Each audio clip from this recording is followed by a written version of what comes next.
हर हर महादेव। हर हर महादेव। भू आकृतिक प्रक्रियाएं। चैप्टर 6 भू आकृतिक प्रक्रियाएं। चैप्टर 6 भू आकृतिक प्रक्रियाएं। चैप्टर 6 भू आकृतिक प्रक्रियाएं। चैप्टर 6 भू आकृतिक प्रक्रियाएं। पृथ्वी की उत्पत्ति कैसे हुई, इसकी प्रॉपर्टी एवं आंतरिक संस्तरों का कर्म विकास कैसे हुआ, भूपर्पट्टी प्लेट का संचलन किस प्रकार हुआ एवं कैसे हो रहा है, भूकंप ज्वालामुखी के प्रकार एवं भूपर्पट्टी को निर्मित करने वाले शैलों और खनिजों के विषय में सूचनाओं की जानकारी के पश्चात अब हम जिस धरातल पर रहते हैं उसके विषय में भी विस्तार से जानने का प्रयास करेंगे। पृथ्वी की उत्पत्ति कैसे हुई है, इसकी प्रॉपर्टी एवं आंतरिक संस्तरों का कर्म विकास कैसे हुआ, भूपर्पट्टी प्लेट्स का संचलन किस प्रकार हुआ एवं कैसे हो रहा है, भूकंप ज्वालामुखी के प्रकार एवं भूपर्पट्टी को निर्मित करने वाले शैलों और खनिजों के विषय में सूचनाओं की जानकारी के पश्चात अब हम जिस धरातल पर रहते हैं उसके विषय में भी विस्तार से जानने का प्रयास करेंगे। धरातल असमतल क्यों है? धरातल असमतल क्यों है? सर्वप्रथम भूपर्पट्टी क्रियात्मक है। आप अच्छी तरह से जानते हैं कि यह क्षैतिज तथा ऊर्ध्वाधर दिशाओं में संचालित होती रहती है। सर्वप्रथम भूपर्पट्टी क्रियात्मक है। आप अच्छी तरह से जानते हैं कि यह क्षैतिज तथा ऊर्ध्वाधर दिशाओं में संचालित होती रहती है। निश्चित तौर पर यह भूतकाल में वर्तमान गति की अपेक्षा थोड़ी तीव्रतर संचालित होती थी। निश्चित तौर पर यह भूतकाल में वर्तमान गति की अपेक्षा थोड़ी तीव्रतर संचालित होती थी। भूपर्पट्टी का निर्माण करने वाले पृथ्वी के भीतर सक्रिय आंतरिक बलों में पाए जाने वाला अंतर ही पृथ्वी के बाह्य सतह में अंतर के लिए उत्तरदायी है। भूपर्पट्टी का निर्माण करने वाले पृथ्वी के भीतर सक्रिय आंतरिक बलों में पाए जाने वाला अंतर ही पृथ्वी के बाह्य सतह में अंतर के लिए उत्तरदायी है। मूलतः धरातल सूर्य से प्राप्त ऊर्जा द्वारा प्रेरित बाह्य बलों से अनवरत प्रभावित होता रहता है। मूलतः धरातल सूर्य से प्राप्त ऊर्जा द्वारा प्रेरित बाह्य बलों से अनवरत प्रभावित होता रहता है। निश्चित रूप से आंतरिक बल अभी भी सक्रिय है, यद्यपि उनकी तीव्रता में अंतर है। निश्चित रूप से आंतरिक बल अभी भी सक्रिय है, यद्यपि उनकी तीव्रता में अंतर है। इसका तात्पर्य है कि धरातल पृथ्वी मंडल के अंतर्गत उत्पन्न हुए बाह्य बलों एवं पृथ्वी के अंदर उद्भव आंतरिक बलों से अनवरत प्रभावित होता है तथा यह सर्वदा परिवर्तनशील है। इसका तात्पर्य है कि धरातल पृथ्वी मंडल के अंतर्गत उत्पन्न हुए बाह्य बलों एवं पृथ्वी के अंदर उद्भव आंतरिक बलों से अनवरत प्रभावित होता है तथा यह सर्वदा परिवर्तनशील है। बाह्य बलों को बहिर्जनिक एक्सोजेनिक तथा आंतरिक बलों को अंतर्जनिक इंडोजेनिक बल कहते हैं। बाह्य बलों को बहिर्जनिक एक्सोजेनिक तथा आंतरिक बलों को अंतर्जनित इंडोजेनिक बल कहते हैं। बाह्य बलों को बहिर्जनिक तथा आंतरिक बलों को अंतर्जनित बल कहते हैं। बहिर्जनिक बलों की क्रियाओं का परिणाम होता है उभरी हुई भू आकृतियों का विघर्षण तथा बेसिन ऑब्लिक निम्न क्षेत्रों ऑब्लिक गर्दों का भराव। बहिर्जनिक बलों की क्रियाओं का परिणाम होता है उभरी हुई भू आकृतियों का विघर्षण तथा बेसिन ऑब्लिक निम्न क्षेत्रों ऑब्लिक गर्दों का भराव अधिवृत्त लोचन। बहिर्जनिक बलों की क्रियाओं का परिणाम होता है उभरी हुई आकृतियों का विघर्षण तथा बेसिन ऑब्लिक निम्न क्षेत्रों गर्दों का भराव अधिवृद्धि तलोचन। धरातल पर अपर्दन के माध्यम से उचावच के मध्य अंतर के कम होने को तल संतुलन ग्रेडेशन कहते हैं। धरातल पर अपर्दन के माध्यम से उचावच के मध्य अंतर के कम होने को तल संतुलन ग्रेडेशन कहते हैं। अंतर्जनित शक्तियाँ निरंतर धरातल के भागों को ऊपर उठाती है या उनका निर्माण करती है तथा इस प्रकार बहिर्जनिक प्रक्रियाएं उचावच में भिन्नता को सम बराबर करने में असफल रहती है। अंतर्जनित शक्तियाँ निरंतर धरातल के भागों को ऊपर उठाती है या उनका निर्माण करती है तथा इस प्रकार बहिर्जनिक प्रक्रियाएं उचावच में भिन्नता को सम बराबर करने में असफल रहती है। अतः भिन्नता तब तक बनी रहती है जब तक बहिर्जनिक एवं अंतर्जनित बलों के विरोधात्मक कार्य चलते रहते हैं। अतः भिन्नता तब तक बनी रहती है जब तक बहिर्जनिक एवं अंतर्जनित बलों के विरोधात्मक कार्य चलते रहते हैं। समानता अंतर्जनित बल मूल रूप से भूआकृतिक निर्माण करने वाले बल हैं तथा बहिर्जनिक प्रक्रिया मुख्य रूप से भूमि विघर्षण बल होती है। समानता अंतर्जनित बल मूल रूप से भू आकृति निर्माण करने वाले बल हैं तथा बहिर्जनिक प्रक्रियाएं मुख्य रूप से भूमि विघर्षण बल होती है। भूतल संवेदनशील है, मानव अपने निर्वाह के लिए इस पर निर्भर करता है तथा इसका व्यापक एवं सघन उपयोग करता है।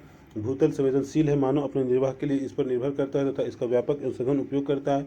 लगभग सभी जीवों का धरातल के पर्यावरण के अनुवाह में योगदान होता है। लगभग सभी जीवों का धरातल के पर्यावरण के अनुवाह में योगदान होता है। मनुष्यों ने संसाधनों का अत्यधिक दोहन किया है, हमें इसका उपयोग करना चाहिए किंतु भविष्य में जीवन निर्वाह के लिए इसकी पर्याप्त संभाव्यता को बचाए रखना चाहिए। मनुष्यों ने संसाधनों का अत्यधिक दोहन किया, हमें इनका उपयोग करना चाहिए किंतु भविष्य में जीवन निर्वाह के लिए इसकी पर्याप्त संभाव्यता को बचाए रखना चाहिए। धरातल के अधिकांश भाग को बहुत लंबी अवधि सैकड़ों हजारों वर्षों में आकार प्राप्त हुआ तथा मानव द्वारा इसके उपयोग दुरुपयोग एवं कुप्रयोग के कारण इसकी संभाव्यता विभव में बहुत तीव्र गति से ह्रास हो रहा है। धरातल के अधिकांश भाग को बहुत लंबी अवधि सैकड़ों हजारों वर्षों में आकार प्राप्त हुआ है तथा मानव द्वारा इसके उपयोग दुरुपयोग एवं कुप्रयोग के कारण इसकी संभाव्यता विभव में बहुत तीव्र गति से ह्रास हो रहा है। यदि उन प्रक्रियाओं जिन्होंने धरातल को विभिन्न आकार दिया है और अभी दे रही है तथा उन पदार्थों की प्रकृति जिनसे यह निर्मित है को समझ लिया जाए तो निश्चित रूप से मानव उपयोग जनित हानिकारक प्रभाव को कम करने एवं भविष्य के लिए इसके संरक्षण हेतु आवश्यक उपाय किए जा सकते हैं। यदि उन प्रक्रियाओं जिन्होंने धरातल को भिन्न आकार दिया है और अभी दे रही है तथा उन पदार्थों की प्रकृति जिनसे यह निर्मित है को समझ लिया जाए तो निश्चित रूप से मानव उपयोग जनित हानिकारक प्रभाव को कम करने या भविष्य के लिए इनके संरक्षण हेतु आवश्यक उपाय किए जा सकते हैं। भू आकृतिक प्रक्रियाएं। भू आकृतिक प्रक्रियाएं। भू आकृतिक प्रक्रियाएं। भू आकृतिक प्रक्रियाएं। आप भू आकृतिक प्रक्रियाएं के अर्थ को समझना चाहेंगे। आप भू आकृतिक प्रक्रियाओं के अर्थ को समझना चाहेंगे। धरातल के पदार्थ पर अंतर्जनित एवं बहिर्जनित बलों द्वारा भौतिक दबाव तथा रासायनिक क्रियाओं के कारण भूतल के विन्यास में परिवर्तन को भू आकृतिक प्रक्रियाएं कहते हैं। धरातल के पदार्थ पर अंतर्जनित एवं बहिर्जनित बलों द्वारा भौतिक दबाव तथा रासायनिक क्रियाओं के कारण भूतल के विन्यास में परिवर्तन को भू आकृतिक प्रक्रियाएं कहते हैं। पटल विरूपण एवं ज्वालामुखीयता अंतर्जनित भू आकृतिक प्रक्रियाएं हैं जो इससे पहले की इकाई में संक्षेप में विवेचित है। पटल विरूपण एवं ज्वालामुखीयता अंतर्जनित भू आकृतिक प्रक्रियाएं हैं जो इससे पहले की इकाई में संक्षेप में विवेचित है। अपक्षय, बृहद क्षरण, मास वेस्टिंग, अपर्दन एवं निक्षेपण बहिर्जनिक भू आकृतिक प्रक्रियाएं हैं। अपक्षय, बृहद क्षरण, अपर्दन एवं निक्षेपण बहिर्जनिक भू आकृतिक प्रक्रियाएं हैं। अपक्षय, बृहद क्षरण, अपर्दन एवं निक्षेपण बहिर्जनिक भू आकृतिक प्रक्रियाएं हैं। इनका इस अध्याय में विस्तार से विवेचन किया गया है। प्रकृति के किसी भी बहिर्जनिक तत्व जैसे जल, हिम, वायु इत्यादि जो धरातल के पदार्थों का अधिग्रहण तथा परिवहन करने में सक्षम है को भू आकृतिक कारक कहा जा सकता है। प्रकृति के किसी भी बहिर्जनिक तत्व जैसे जल, हिम, वायु इत्यादि जो धरातल के पदार्थों का अधिग्रहण तथा परिवहन करने में सक्षम है को भू आकृतिक कारक कहा जा सकता है।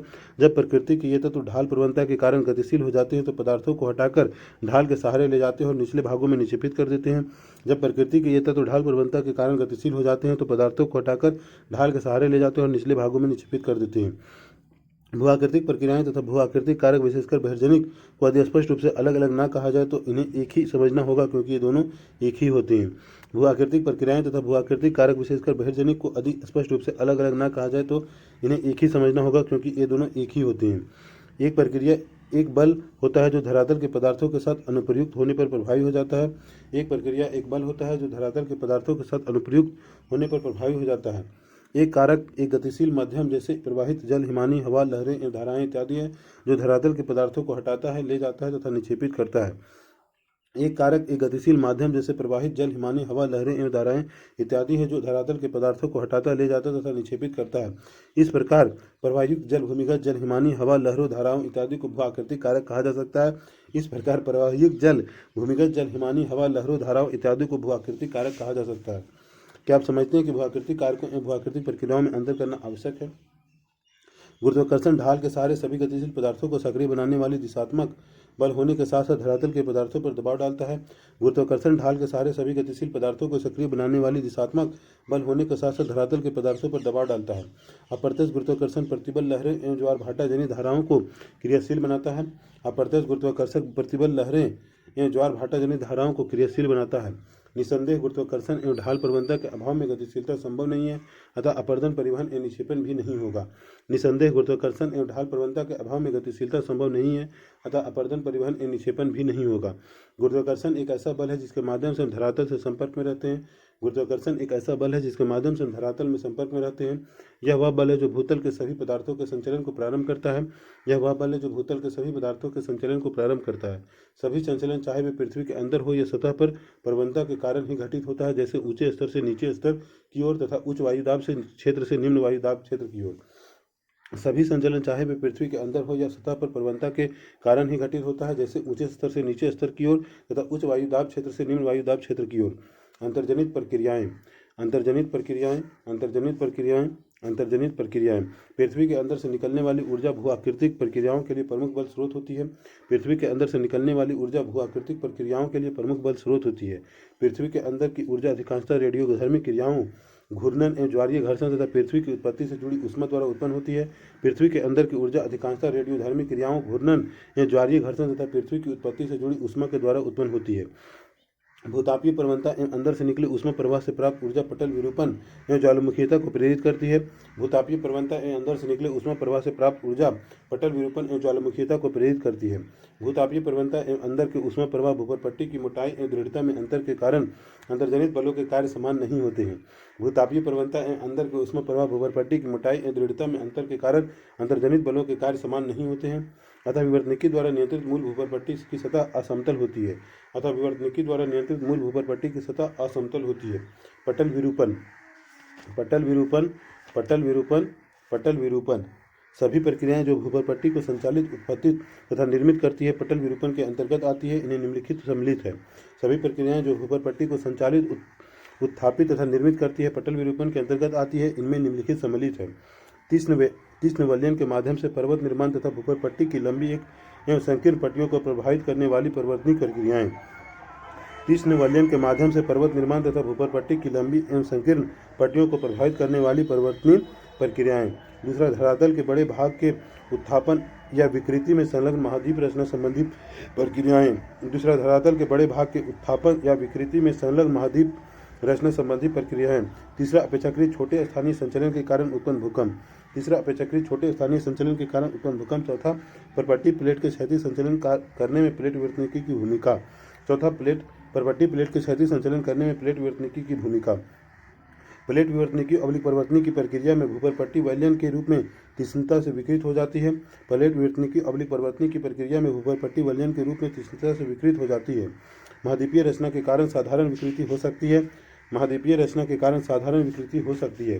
पर्वतनी पर्वत निर्माण प्रक्रिया है, जबकि महाद्वीप रचना महाद्वीप निर्माण प्रक्रिया है। पर्वतनी पर्वत निर्माण प्रक्रिया है, जबकि महाद्वीप रचना महाद्वीप निर्माण प्रक्रिया है। पर्वतनी महाद्वीप रचना भूकंप एवं प्लेट विवर्तनिकी की प्रक्रियाओं से भूपर में भ्रंश तथा विभंग हो सकता है। पर्वतनी महाद्वीप रचना भूकंप एवं प्लेट विवर्तनिकी की प्रक्रियाओं से भूपर में भ्रंश तथा विभंग हो सकता है। इन सभी प्रक्रियाओं के कारण दबाव, आयतन तथा तापक्रम में परिवर्तन होता है, जिसके फलस्वरूप शैलों का कायांतरण प्रेरित होता है। इन सभी प्रक्रियाओं के कारण दबाव, आयतन तथा तापक्रम में परिवर्तन होता है, जिसके फलस्वरूप शैलों का कायांतरण प्रेरित होता है। इन सभी प्रक्रियाओं के कारण दबाव, आयतन तथा तापक्रम में परिवर्तन होता है, जिसके फलस्वरूप शैलों में कायांतरण प्रेरित होता है। ज्वालामुखीयता ज्वालामुखीयता ज्वालामुखीयता ज्वालामुखीयता ज्वालामुखीयता ज्वालामुखीयता के अंतर्गत पिघली हुई शैलों या लावा का भूतल की ओर संचलन एवं अनेक आंतरिक तथा बाह्य ज्वालामुखी स्वरूपों का निर्माण सम्मिलित होता है। ज्वालामुखीयता के अंतर्गत पिघली हुई शैलों या लावा का भूतल की ओर संचलन एवं अनेक आंतरिक तथा बाह्य ज्वालामुखी स्वरूपों का निर्माण सम्मिलित होता है।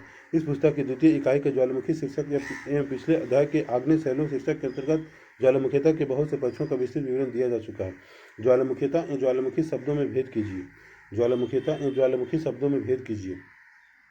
बहिर्जनिक प्रक्रियाएं बहिर्जनिक प्रक्रियाएं बहिर्जनिक प्रक्रियाएं बहिर्जनिक प्रक्रियाएं बहिर्जनिक प्रक्रियाएं बहिर्जनिक प्रक्रियाएं अपनी ऊर्जा सूर्य द्वारा निर्धारित वायुमंडलीय ऊर्जा एवं अंतर्जनित शक्तियों से नियंत्रित विवर्तनिकी कारकों से उत्पन्न प्रवणता से प्राप्त करती है। बहिर्जनिक प्रक्रियाएं अपनी ऊर्जा सूर्य द्वारा निर्धारित वायुमंडलीय ऊर्जा एवं अंतर्जनित शक्तियों से नियंत्रित विवर्तनिकी कारकों से उत्पन्न प्रवणता से प्राप्त करती है। क्या आप सोचते हैं कि ढाल या प्रवणता बहिर्जनिक बलों से नियंत्रित विवर्तनिकी कारकों द्वारा निर्मित होते हैं? गुरुत्वाकर्षण बल ढालयुक्त सतह वाले धरातल पर कार्यरत रहता है तथा ढाल की दिशा में पदार्थ को संचालित करता है।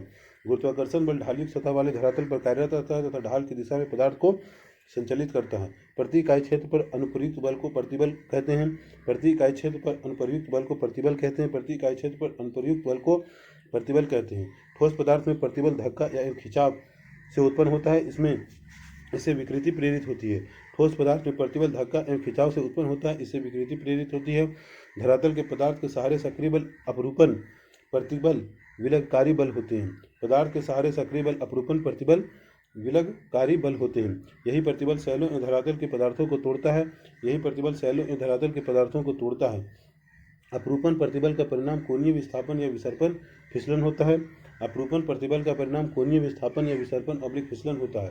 धरातल के पदार्थ गुरुत्वाकर्षण प्रतिबल के अतिरिक्त आणविक प्रतिबलों से भी प्रभावित होते हैं, जो कई कारकों जैसे तापमान में परिवर्तन, क्रिस्टलन एवं पिघलन द्वारा उत्पन्न होते हैं।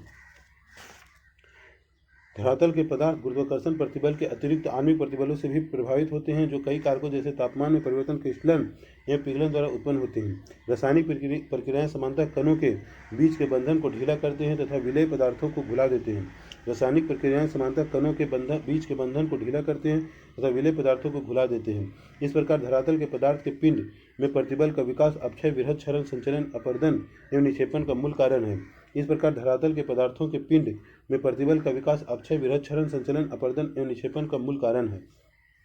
चूँकि धरातल पर विभिन्न प्रकार के जलवायु प्रदेश मिलते हैं, इसलिए बहिर्जनिक भू आकृतिक प्रक्रियाएं भी एक प्रदेश से दूसरे प्रदेश में भिन्न होती है।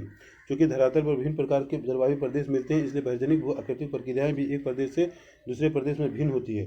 तापक्रम तथा वर्षण दो महत्वपूर्ण जलवायु तत्व हैं जो विभिन्न प्रक्रियाओं को नियंत्रित करते हैं। तापक्रम तथा वर्षण दो महत्वपूर्ण जलवायु तत्व हैं जो विभिन्न प्रक्रियाओं को नियंत्रित करते हैं। तापक्रम तथा वर्षण दो महत्वपूर्ण जलवायु तत्व हैं जो विभिन्न प्रक्रियाओं को नियंत्रित करते हैं। सभी बहिर्जनिक भू आकृतिक प्रक्रियाओं को एक समान शब्दावली अनाच्छादन डिंड्यूशन के अंतर्गत रखा जा सकता है। सभी बहिर्जनिक भू आकृतिक प्रक्रियाओं को एक समान शब्दावली अनाच्छादन डिंड्यूशन के अंतर्गत रखा जा सकता है। सभी बहिर्जनिक भू आकृतिक प्रक्रियाओं को एक समान शब्दावली अनाच्छादन डिंड्यूशन के अंतर्गत रखा जा सकता है। अनाच्छादन शब्द का अर्थ है निरावृत स्ट्रिप ऑफ करना या आवरण हटाना। अनाच्छादन शब्द का अर्थ है निरावृत स्ट्रिप ऑफ करना या आवरण हटाना। अनाच्छादन शब्द का अर्थ है निरावृत स्ट्रिप ऑफ करना या आवरण हटाना। अपक्षय, बृहद क्षरण, संचलन, अपर्दन, परिवहन आदि सभी इसमें सम्मिलित किए जाते हैं। अपक्षय, बृहद क्षरण, संचलन, अपर्दन, परिवहन आदि सभी इसमें सम्मिलित किए जाते हैं। प्रवाह चित्र अनाच्छादन प्रक्रियाओं तथा उनसे संबंधित प्रेरक बल को दर्शाता है। इससे यह स्पष्ट हो जाना चाहिए कि प्रत्येक प्रक्रिया के लिए एक विशेष प्रेरक बल या ऊर्जा होती है। प्रवाह चित्र अनाच्छादन प्रक्रियाओं तथा उनसे संबंधित प्रेरक बल को दर्शाता है। इससे यह स्पष्ट हो जाना चाहिए कि प्रत्येक प्रक्रिया के लिए एक विशेष प्रेरक बल या ऊर्जा होती है। बहिर्जनिक भू आकृतिक प्रक्रियाएं एक क्षेत्र से दूसरे क्षेत्र में भिन्न भिन्न होती है। बहिर्जनिक भू आकृतिक प्रक्रियाएं एक क्षेत्र से दूसरे क्षेत्र में भिन्न भिन्न होती है। जैसा कि स्पष्ट है कि पृथ्वी के धरातल पर तापीय परिवर्तन के कारण भिन्न भिन्न जलवायु प्रदेश स्थित है जो कि अक्षांशीय, मौसमी एवं जल थल विस्तार में भिन्नता के द्वारा उत्पन्न होते हैं। जैसा कि स्पष्ट है कि पृथ्वी के धरातल पर तापीय परिवर्तन के कारण भिन्न भिन्न जलवायु प्रदेश स्थित है जो कि अक्षांशीय, मौसमी एवं जलथल विस्तार में भिन्नता के द्वारा उत्पन्न होते हैं। तापमान एवं वर्षण जलवायु के दो महत्वपूर्ण घटक हैं जो कि विभिन्न भू आकृतिक प्रक्रियाओं को नियंत्रित करते हैं। तापमान एवं वर्षण जलवायु के दो महत्वपूर्ण घटक हैं जो कि विभिन्न भू आकृतिक प्रक्रियाओं को नियंत्रित करते हैं। वनस्पति का घनत्व, प्रकार एवं वितरण जो प्रमुखता वर्षा एवं तापक्रम पर निर्भर करते हैं, बहिर्जनिक भू आकृतिक प्रक्रियाओं पर अप्रत्यक्ष प्रभाव डालते हैं। वनस्पति का घनत्व, प्रकार एवं वितरण जो प्रमुखता वर्षा एवं तापक्रम पर निर्भर करते हैं, बहिर्जनिक भू आकृतिक प्रक्रियाओं पर अप्रत्यक्ष प्रभाव डालते हैं। विभिन्न जलवायु प्रदेशों में विभिन्न जलवायु तत्वों जैसे ऊंचाई में अंतर, दक्षिणामुखी ढालों एवं पूर्व एवं पश्चिमामुखी ढालों की अपेक्षा अधिक सूर्यता प्राप्ति आदि के कारण स्थानीय भिन्नता पाई जाती है। विभिन्न जलवायु प्रदेशों में विभिन्न जलवायु तत्वों जैसे ऊंचाई में अंतर, दक्षिणमुखी ढालों एवं पूर्व एवं पश्चिममुखी ढालों की अपेक्षा अधिक सूर्यता प्राप्ति आदि के कारण स्थानीय भिन्नता पाई जाती है। पुनश्च वायु का वेग एवं दिशा, वर्षण की मात्रा एवं प्रकार, इसकी गहनता, वर्षण एवं वाष्पीकरण में संबंध, तापक्रम की दैनिक श्रेणी, हिमकरण एवं पिघलन की आवृत्ति, तुषार व्यापन की गहराई इत्यादि में अंतर के कारण किसी भी जलवायु प्रदेश के अंदर भू आकृतिक प्रक्रियाएं भिन्न भिन्न होती है। पुनश्च वायु का वेग एवं दिशा, वर्षण की मात्रा एवं प्रकार, इसकी गहनता, वर्षण एवं वाष्पीकरण में संबंध, तापक्रम की दैनिक श्रेणी, हिमकरण एवं पिघलन की आवृत्ति, तुषार व्यापन की गहराई इत्यादि में अंतर के कारण किसी भी जलवायु प्रदेश के अंदर भू आकृतिक प्रक्रियाएं भिन्न भिन्न होती हैं। सभी बहिर्जनिक प्रक्रियाओं के पीछे एकमात्र प्रेरक बल क्या होता है? सभी बहिर्जनिक प्रक्रियाओं के पीछे एकमात्र प्रेरक बल क्या होता है? अनाच्छादित प्रक्रियाएं, डिन्यूडेशन प्रोसेस, अनाच्छादित प्रक्रियाएं, डिन्यूडेशन प्रोसेस, अनिच्छादित प्रक्रियाएं, डिन्यूडेशन प्रोसेस, अनिच्छादित प्रक्रियाएं, डिन्यूडेशन प्रोसेस, अनाच्छादित प्रक्रियाएं, डिन्यूडेशन प्रोसेस, अनाच्छादित प्रक्रियाएं। प्रक्रिया, प्रेरक बल ऑब्लिक ऊर्जा। अपक्षय, गुरुत्वाकर्षण ऑब्लिक आणविक दाब तथा दाब ऑब्लिक ताप तथा एवं रासायनिक क्रियाएं। अपक्षय, गुरुत्वाकर्षण ऑब्लिक आणविक दाब एवं रासायनिक क्रियाएं। अपक्षय, गुरुत्वाकर्षण, आणविक दाब एवं रासायनिक क्रियाएं। अपक्षय, गुरुत्वाकर्षण, आणविक दाब एवं रासायनिक क्रियाएं। अपक्षय, गुरुत्वाकर्षण, आणविक दाब एवं रासायनिक क्रियाएं। अपक्षय, गुरुत्वाकर्षण, आणविक दाब एवं रासायनिक क्रियाएं। अपक्षय, गुरुत्वाकर्षण, आणविक दाब एवं रासायनिक क्रियाएं। बृहद संचलन, गुरुत्वाकर्षण बल, बृहद संचलन, गुरुत्वाकर्षण बल, बृहद संचलन, गुरुत्वाकर्षण बल, बृहद संचलन, गुरुत्वाकर्षण बल, बृहद संचलन, गुरुत्वाकर्षण बल, बृहद संचलन, गुरुत्वाकर्षण बल। अपर्दन ऑब्लिक परिवहन गतिज ऊर्जा, अपर्दन ऑब्लिक परिवहन गतिज ऊर्जा, अपर्दन ऑब्लिक परिवहन गतिज ऊर्जा, अपर्दन ऑब्लिक परिवहन गतिज ऊर्जा, अपर्दन ऑब्लिक परिवहन गतिज ऊर्जा, अपर्दन ऑब्लिक परिवहन गतिज ऊर्जा, अपर्दन ऑब्लिक परिवहन गतिज ऊर्जा, अपर्दन ऑब्लिक परिवहन गतिज ऊर्जा। यदि जलवायु कारक समान हो तो बहिर्जनिक भू आकृतिक प्रक्रियाओं के कार्यों की गहनता शैलों के प्रकार और संरचना पर निर्भर करती है। यदि जलवायु कारक समान हो तो बहिर्जनिक भू आकृतिक प्रक्रियाओं के कार्यों की गहनता शैलों के प्रकार और संरचना पर निर्भर करती है। यदि जलवायु कारक समान हो तो बहिर्जनिक भू आकृतिक प्रक्रियाओं के कार्यों की गहनता शैलों के प्रकार और संरचना पर निर्भर करती है। संरचना में वलन, भ्रंश, संस्तर का पूर्वाभिमुखीकरण, झुकाव, जोड़ों की उपस्थिति या अनुपस्थिति, संस्तरण, तल घटक, खनिजों की कठोरता या कोमलता तथा उनकी रासायनिक संवेदनशीलता, पारगम्यता या अपारगम्यता इत्यादि सम्मिलित माने गए हैं। भ्रंश, संस्तर का पूर्वाभिमुखीकरण, झुकाव, जोड़ों की उपस्थिति या अनुपस्थिति, संस्तरण, तल घटक खनिजों की कठोरता या कोमलता तथा उनकी रासायनिक संवेदनशीलता, पारगम्यता या अपारगम्यता इत्यादि सम्मिलित माने गए हैं। विभिन्न प्रकार की सेलें अपनी संरचना में भिन्नता के कारण भू आकृतिक प्रक्रियाओं के प्रति विभिन्न प्रतिरोध क्षमता प्रस्तुत करती है। विभिन्न प्रकार की सेलें अपनी संरचना में भिन्नता के कारण भू आकृतिक प्रतिक्रियाओं के प्रति विभिन्न प्रतिरोध क्षमता प्रस्तुत करती है। एक विशेष सेल एक प्रक्रिया के प्रति प्रतिरोधपूर्ण तथा वह दूसरी प्रक्रिया के प्रति प्रतिरोध रहित हो जा सकती है।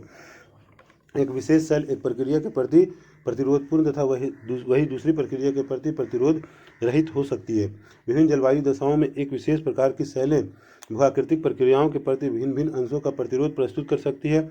अतएव ये भिन्न दरों पर कार्यरत रहती है तथा स्थलाकृति में भिन्नता का कारण बन जाती है।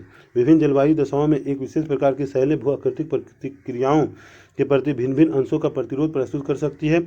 अतएव वे भिन्न दरों पर कार्यरत रहती है तथा स्थलाकृति में भिन्नता का कारण बन जाती है। अधिकांश बहिर्जनिक भू-आकृतिक प्रक्रियाओं का प्रभाव थोड़ा एवं मंद होता है तथा अल्पावधि में अनवगम इम्पार्सिएबल हो सकता है। अधिकांश बहिर्जनिक भू-आकृतिक प्रतिक्रियाओं का प्रभाव थोड़ा एवं मंद होता है तथा अल्पावधि में अनवगम इम्पार्सिएबल हो सकता है। दीर्घावधि में सतत श्रांति फटीग के कारण सेलों को तीव्र रूप से प्रभावित करता है। दीर्घावधि में सतत श्रांति फटीग के कारण सेलों को तीव्र रूप से प्रभावित करता है। अंततः यह तथ्य स्पष्ट हो जाता है कि धरातल पर भिन्नता यद्यपि मूल रूप से भूपर पट्टी के उद्भव से संबंधित है, तथापि धरातल के पदार्थों के प्रकार एवं संरचना में अंतर, भू आकृतिक प्रक्रियाओं एवं उनके सक्रियता दर में अंतर आदि के कारण एक न एक रूप में विद्यमान रहती है। अंततः यह तथ्य स्पष्ट हो जाता है कि धरातल पर विभिन्नता यद्यपि मूल रूप से भूपरपट्टी के उद्भव से संबंधित है, तथापि धरातल के पदार्थों के प्रकार एवं संरचना में अंतर, भू आकृतिक प्रक्रियाओं एवं उनके सक्रियता दर में अंतर आदि के कारण एक न एक रूप में विद्यमान रहती है। कुछ बहिर्जनिक भू आकृतिक प्रक्रियाओं को यहाँ विस्तृत विवरण प्रस्तुत किया गया है। कुछ बहिर्जनिक भू आकृतिक प्रक्रियाओं को यहाँ विस्तृत विवरण प्रस्तुत किया गया है। अपक्षय वेदरिंग, अपक्षय वेदरिंग, अपक्षय वेदरिंग, अपक्षय वेदरिंग। अपक्षय के अंतर्गत वायुमंडलीय तत्वों की धरातल के पदार्थों पर की गई क्रिया सम्मिलित होती है। अपक्षय के अंतर्गत वायुमंडलीय तत्वों की धरातल के पदार्थों पर की गई क्रिया सम्मिलित होती है। अपक्षय के अंदर ही अनेक प्रक्रियाएं हैं जो पृथक या सामूहिक रूप से धरातल के पदार्थों को प्रभावित करती है।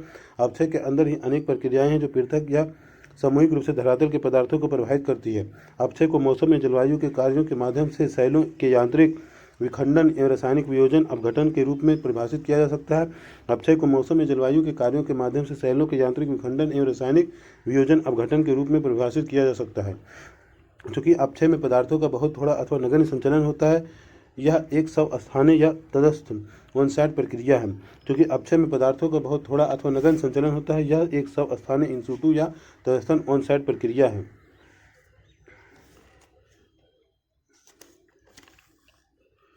अपक्षय प्रक्रियाएं जटिल भौमिकी, जलवायु, स्थलाकृति एवं वनस्पति कारकों द्वारा प्रानुकूलित होती है। अपक्षय प्रक्रियाएं जटिल भौमिकी, जलवायु, स्थलाकृतियां एवं वनस्पति कारकों द्वारा प्रानुकूलित होती है। इन सब में जलवायु का विशेष महत्व है। न केवल अपक्षय प्रक्रियाएं अपितु अपक्षय मंडल की गहराई भी एक जलवायु से दूसरे जलवायु में भिन्न भिन्न होती है। न केवल अपक्षय प्रक्रियाएं अपितु अपक्षय मंडल की गहराई भी एक जलवायु से दूसरे जलवायु में भिन्न भिन्न होती है। अपक्षय प्रक्रियाओं के 3 प्रमुख प्रकार हैं। पहला रासायनिक, दूसरा भौतिक या आंतरिक एवं जैविक। अपक्षय प्रक्रियाओं के 3 प्रमुख प्रकार हैं। पहला रासायनिक, दूसरा भौतिक या आंतरिक, तीसरा जैविक। इनमें से कोई एक प्रक्रिया कतिपय ही अकेले काम करती है, परंतु प्रायः किसी एक प्रक्रिया का अधिक महत्वपूर्ण योगदान देखा जा सकता है। इनमें से कोई एक प्रक्रिया कतिपय ही अकेले काम करती है, परंतु प्रायः किसी एक प्रक्रिया का अधिक महत्वपूर्ण योगदान देखा जा सकता है। बहिर्जनिक भू आकृतिक प्रक्रियाओं का प्रभाव एकदम तेज या अचानक दिखाई नहीं देता, बल्कि धीरे धीरे और लंबे समय में दिखाई देता है। बहिर्जनिक भू आकृतिक प्रक्रियाओं का प्रभाव एकदम तेज या अचानक दिखाई नहीं देता, बल्कि धीरे धीरे और लंबे समय में दिखाई देता है। शुरुआत में तो ये प्रभाव नग्न आंखों से दिखाई भी नहीं पड़ता, इम्पर्सिएबल। शुरुआत में तो ये प्रभाव नग्न आंखों से दिखाई भी नहीं देता, इम्पर्सिएबल। लंबे समय तक लगातार चलते रहने पर धीरे धीरे चट्टान संरचना कमजोर हो जाती है और बदल जाती है। लंबे समय तक लगातार चलते रहने पर धीरे धीरे चट्टान संरचना कमजोर हो जाती है और बदल जाती है। रासायनिक अपक्षय प्रक्रियाएं, केमिकल वेदरिंग प्रोसेसन। रासायनिक अपक्षय प्रक्रियाएं, अपक्षय प्रक्रियाओं का एक समूह जैसे कि विलयन, कार्बोनिटीकरण, जलायोजन, ऑक्सीकरण तथा न्यूनीकरण सेलों के अपघटन, विलयन अथवा न्यूनीकरण का कार्य करते हैं, जिससे कि सेल रासायनिक क्रिया द्वारा सूक्ष्म अवस्था में परिवर्तित हो जाती है। अपक्षय प्रक्रियाओं का एक समूह है जैसे कि विलयन, कार्बोनेटीकरण, जलयोजन, ऑक्सीकरण तथा न्यूनीकरण सेलों का अपघटन, विलयन अथवा न्यूनीकरण का कार्य करते हैं, जिससे कि सेल रासायनिक क्रिया द्वारा सूक्ष्म अवस्था में परिवर्तित हो जाती है। अपक्षय प्रक्रियाओं का एक समूह है जैसे कि विलयन, कार्बोनेटीकरण, जलयोजन, ऑक्सीकरण तथा न्यूनीकरण सेलों के अपघटन, विलयन अथवा न्यूनीकरण का कार्य करते हैं, जिससे कि सेल रासायनिक क्रिया द्वारा सूक्ष्म अवस्था में परिवर्तित हो जाती है। ऑक्सीकरण धरातलीय जल, मृदा जल एवं अन्य अम्लों की प्रक्रिया द्वारा चट्टानों का न्यूनीकरण होता है। ऑक्सीकरण धरातलीय जल, मृदा जल एवं अन्य अम्लों की प्रक्रिया द्वारा चट्टानों का न्यूनीकरण होता है। ऑक्सीकरण धरातलीय जल, मृदा जल एवं अन्य अम्लों की प्रक्रिया द्वारा चट्टानों का न्यूनीकरण होता है। इससे ऊष्मा के साथ जल एवं वायु, ऑक्सीजन तथा कार्बन डाइऑक्साइड की विद्यमानता सभी रासायनिक प्रतिक्रियाओं को तीव्र गति देने के लिए आवश्यक है। इसमें ऊष्मा के साथ जल एवं वायु, ऑक्सीजन तथा कार्बन डाइऑक्साइड की विद्यमानता सभी रासायनिक प्रतिक्रियाओं को तीव्र गति देने के लिए आवश्यक है। वायु में विद्यमान कार्बन डाइऑक्साइड के अतिरिक्त पौधों एवं पशुओं का अपघटन भूमिगत कार्बन डाइऑक्साइड की मात्रा को बढ़ा देता है। वायु में विद्यमान कार्बन डाइऑक्साइड के अतिरिक्त पौधों एवं पशुओं का अपघटन भूमिगत कार्बन डाइऑक्साइड की मात्रा को बढ़ा देता है। विभिन्न खनिजों पर रासायनिक प्रतिक्रियाएं किसी अनुसंधानशाला में प्रतिक्रियाओं के समान ही होती है। विभिन्न खनिजों पर रासायनिक प्रतिक्रियाएं किसी अनुसंधानशाला में प्रतिक्रियाओं के समान ही होती है। रासायनिक अपघटन के लिए चाहिए ऊष्मा, जल, वायु, ऑक्सीजन, कार्बन डाइऑक्साइड। रासायनिक अपघटन के लिए चाहिए ऊष्मा, जल, वायु, ऑक्सीजन, कार्बन डाइऑक्साइड। रासायनिक अपघटन के लिए चाहिए ऊष्मा, जल, वायु, ऑक्सीजन, कार्बन डाइऑक्साइड। रासायनिक अपघटन के लिए चाहिए ऊष्मा, जल, वायु, ऑक्सीजन, कार्बन डाइऑक्साइड। रासायनिक अपघटन के लिए चाहिए ऊष्मा, जल, वायु, ऑक्सीजन, कार्बन डाइऑक्साइड। जल अभाव वाले क्षेत्रों में रासायनिक अपघटन नहीं, भौतिक अपघटन होता है। जल अभाव वाले क्षेत्रों में रासायनिक अपघटन नहीं, भौतिक अपघटन होता है। घोल ऑब्लिक विलयन सॉल्यूशन, घोल ऑब्लिक विलयन सॉल्यूशन, घोल ऑब्लिक विलयन सॉल्यूशन, घोल ऑब्लिक विलयन सॉल्यूशन।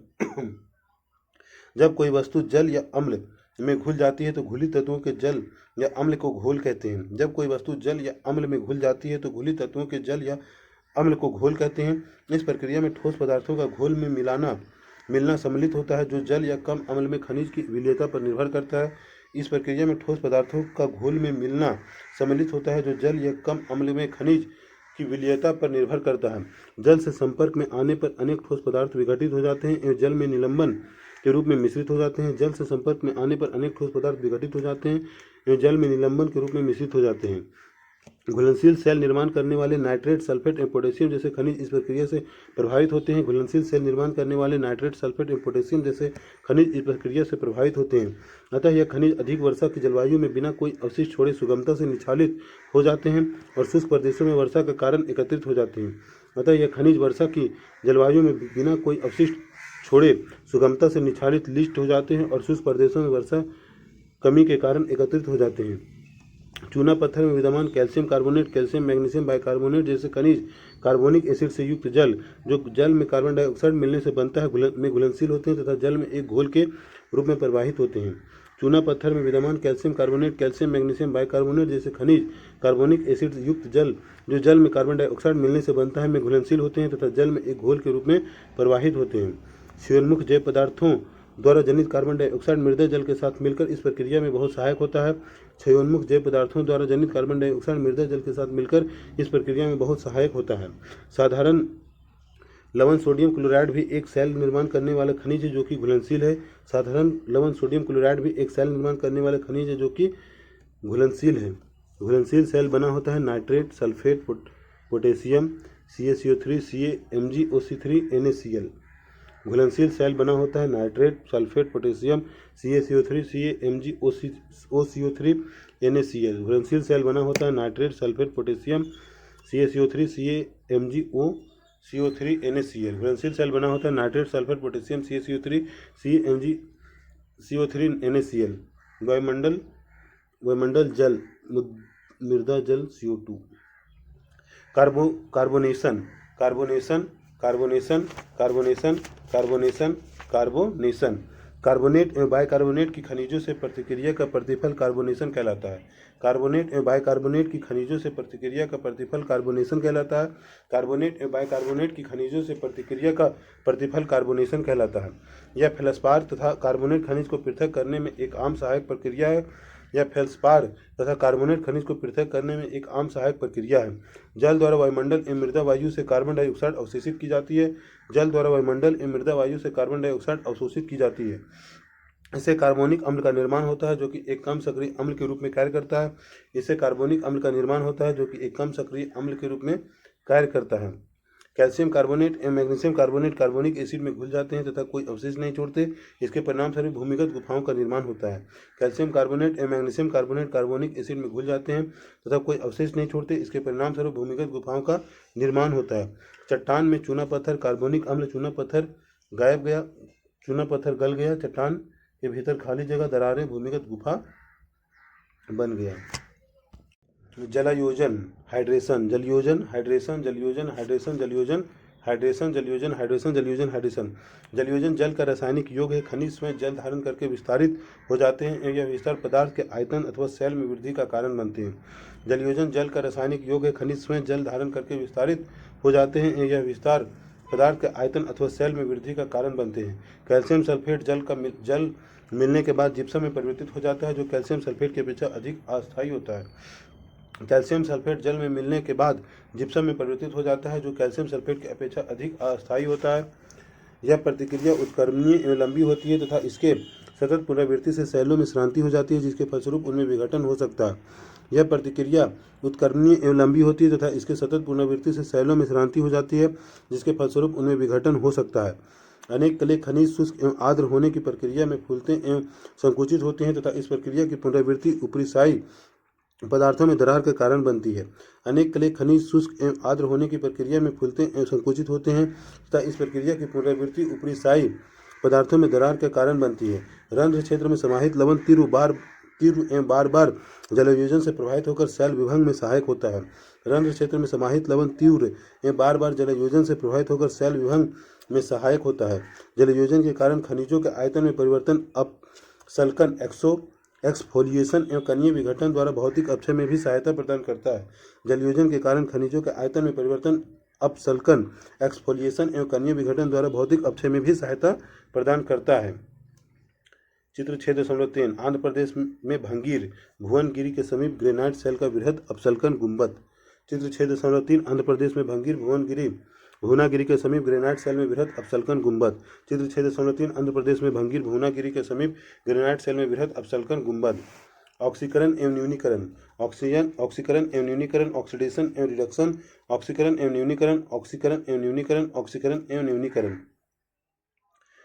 खनिज प्लस ऑक्सीजन खनिज ऑक्साइड खनिज हाइड्रोक्साइड, खनिज प्लस ऑक्सीजन खनिज ऑक्साइड खनिज हाइड्रोक्साइड।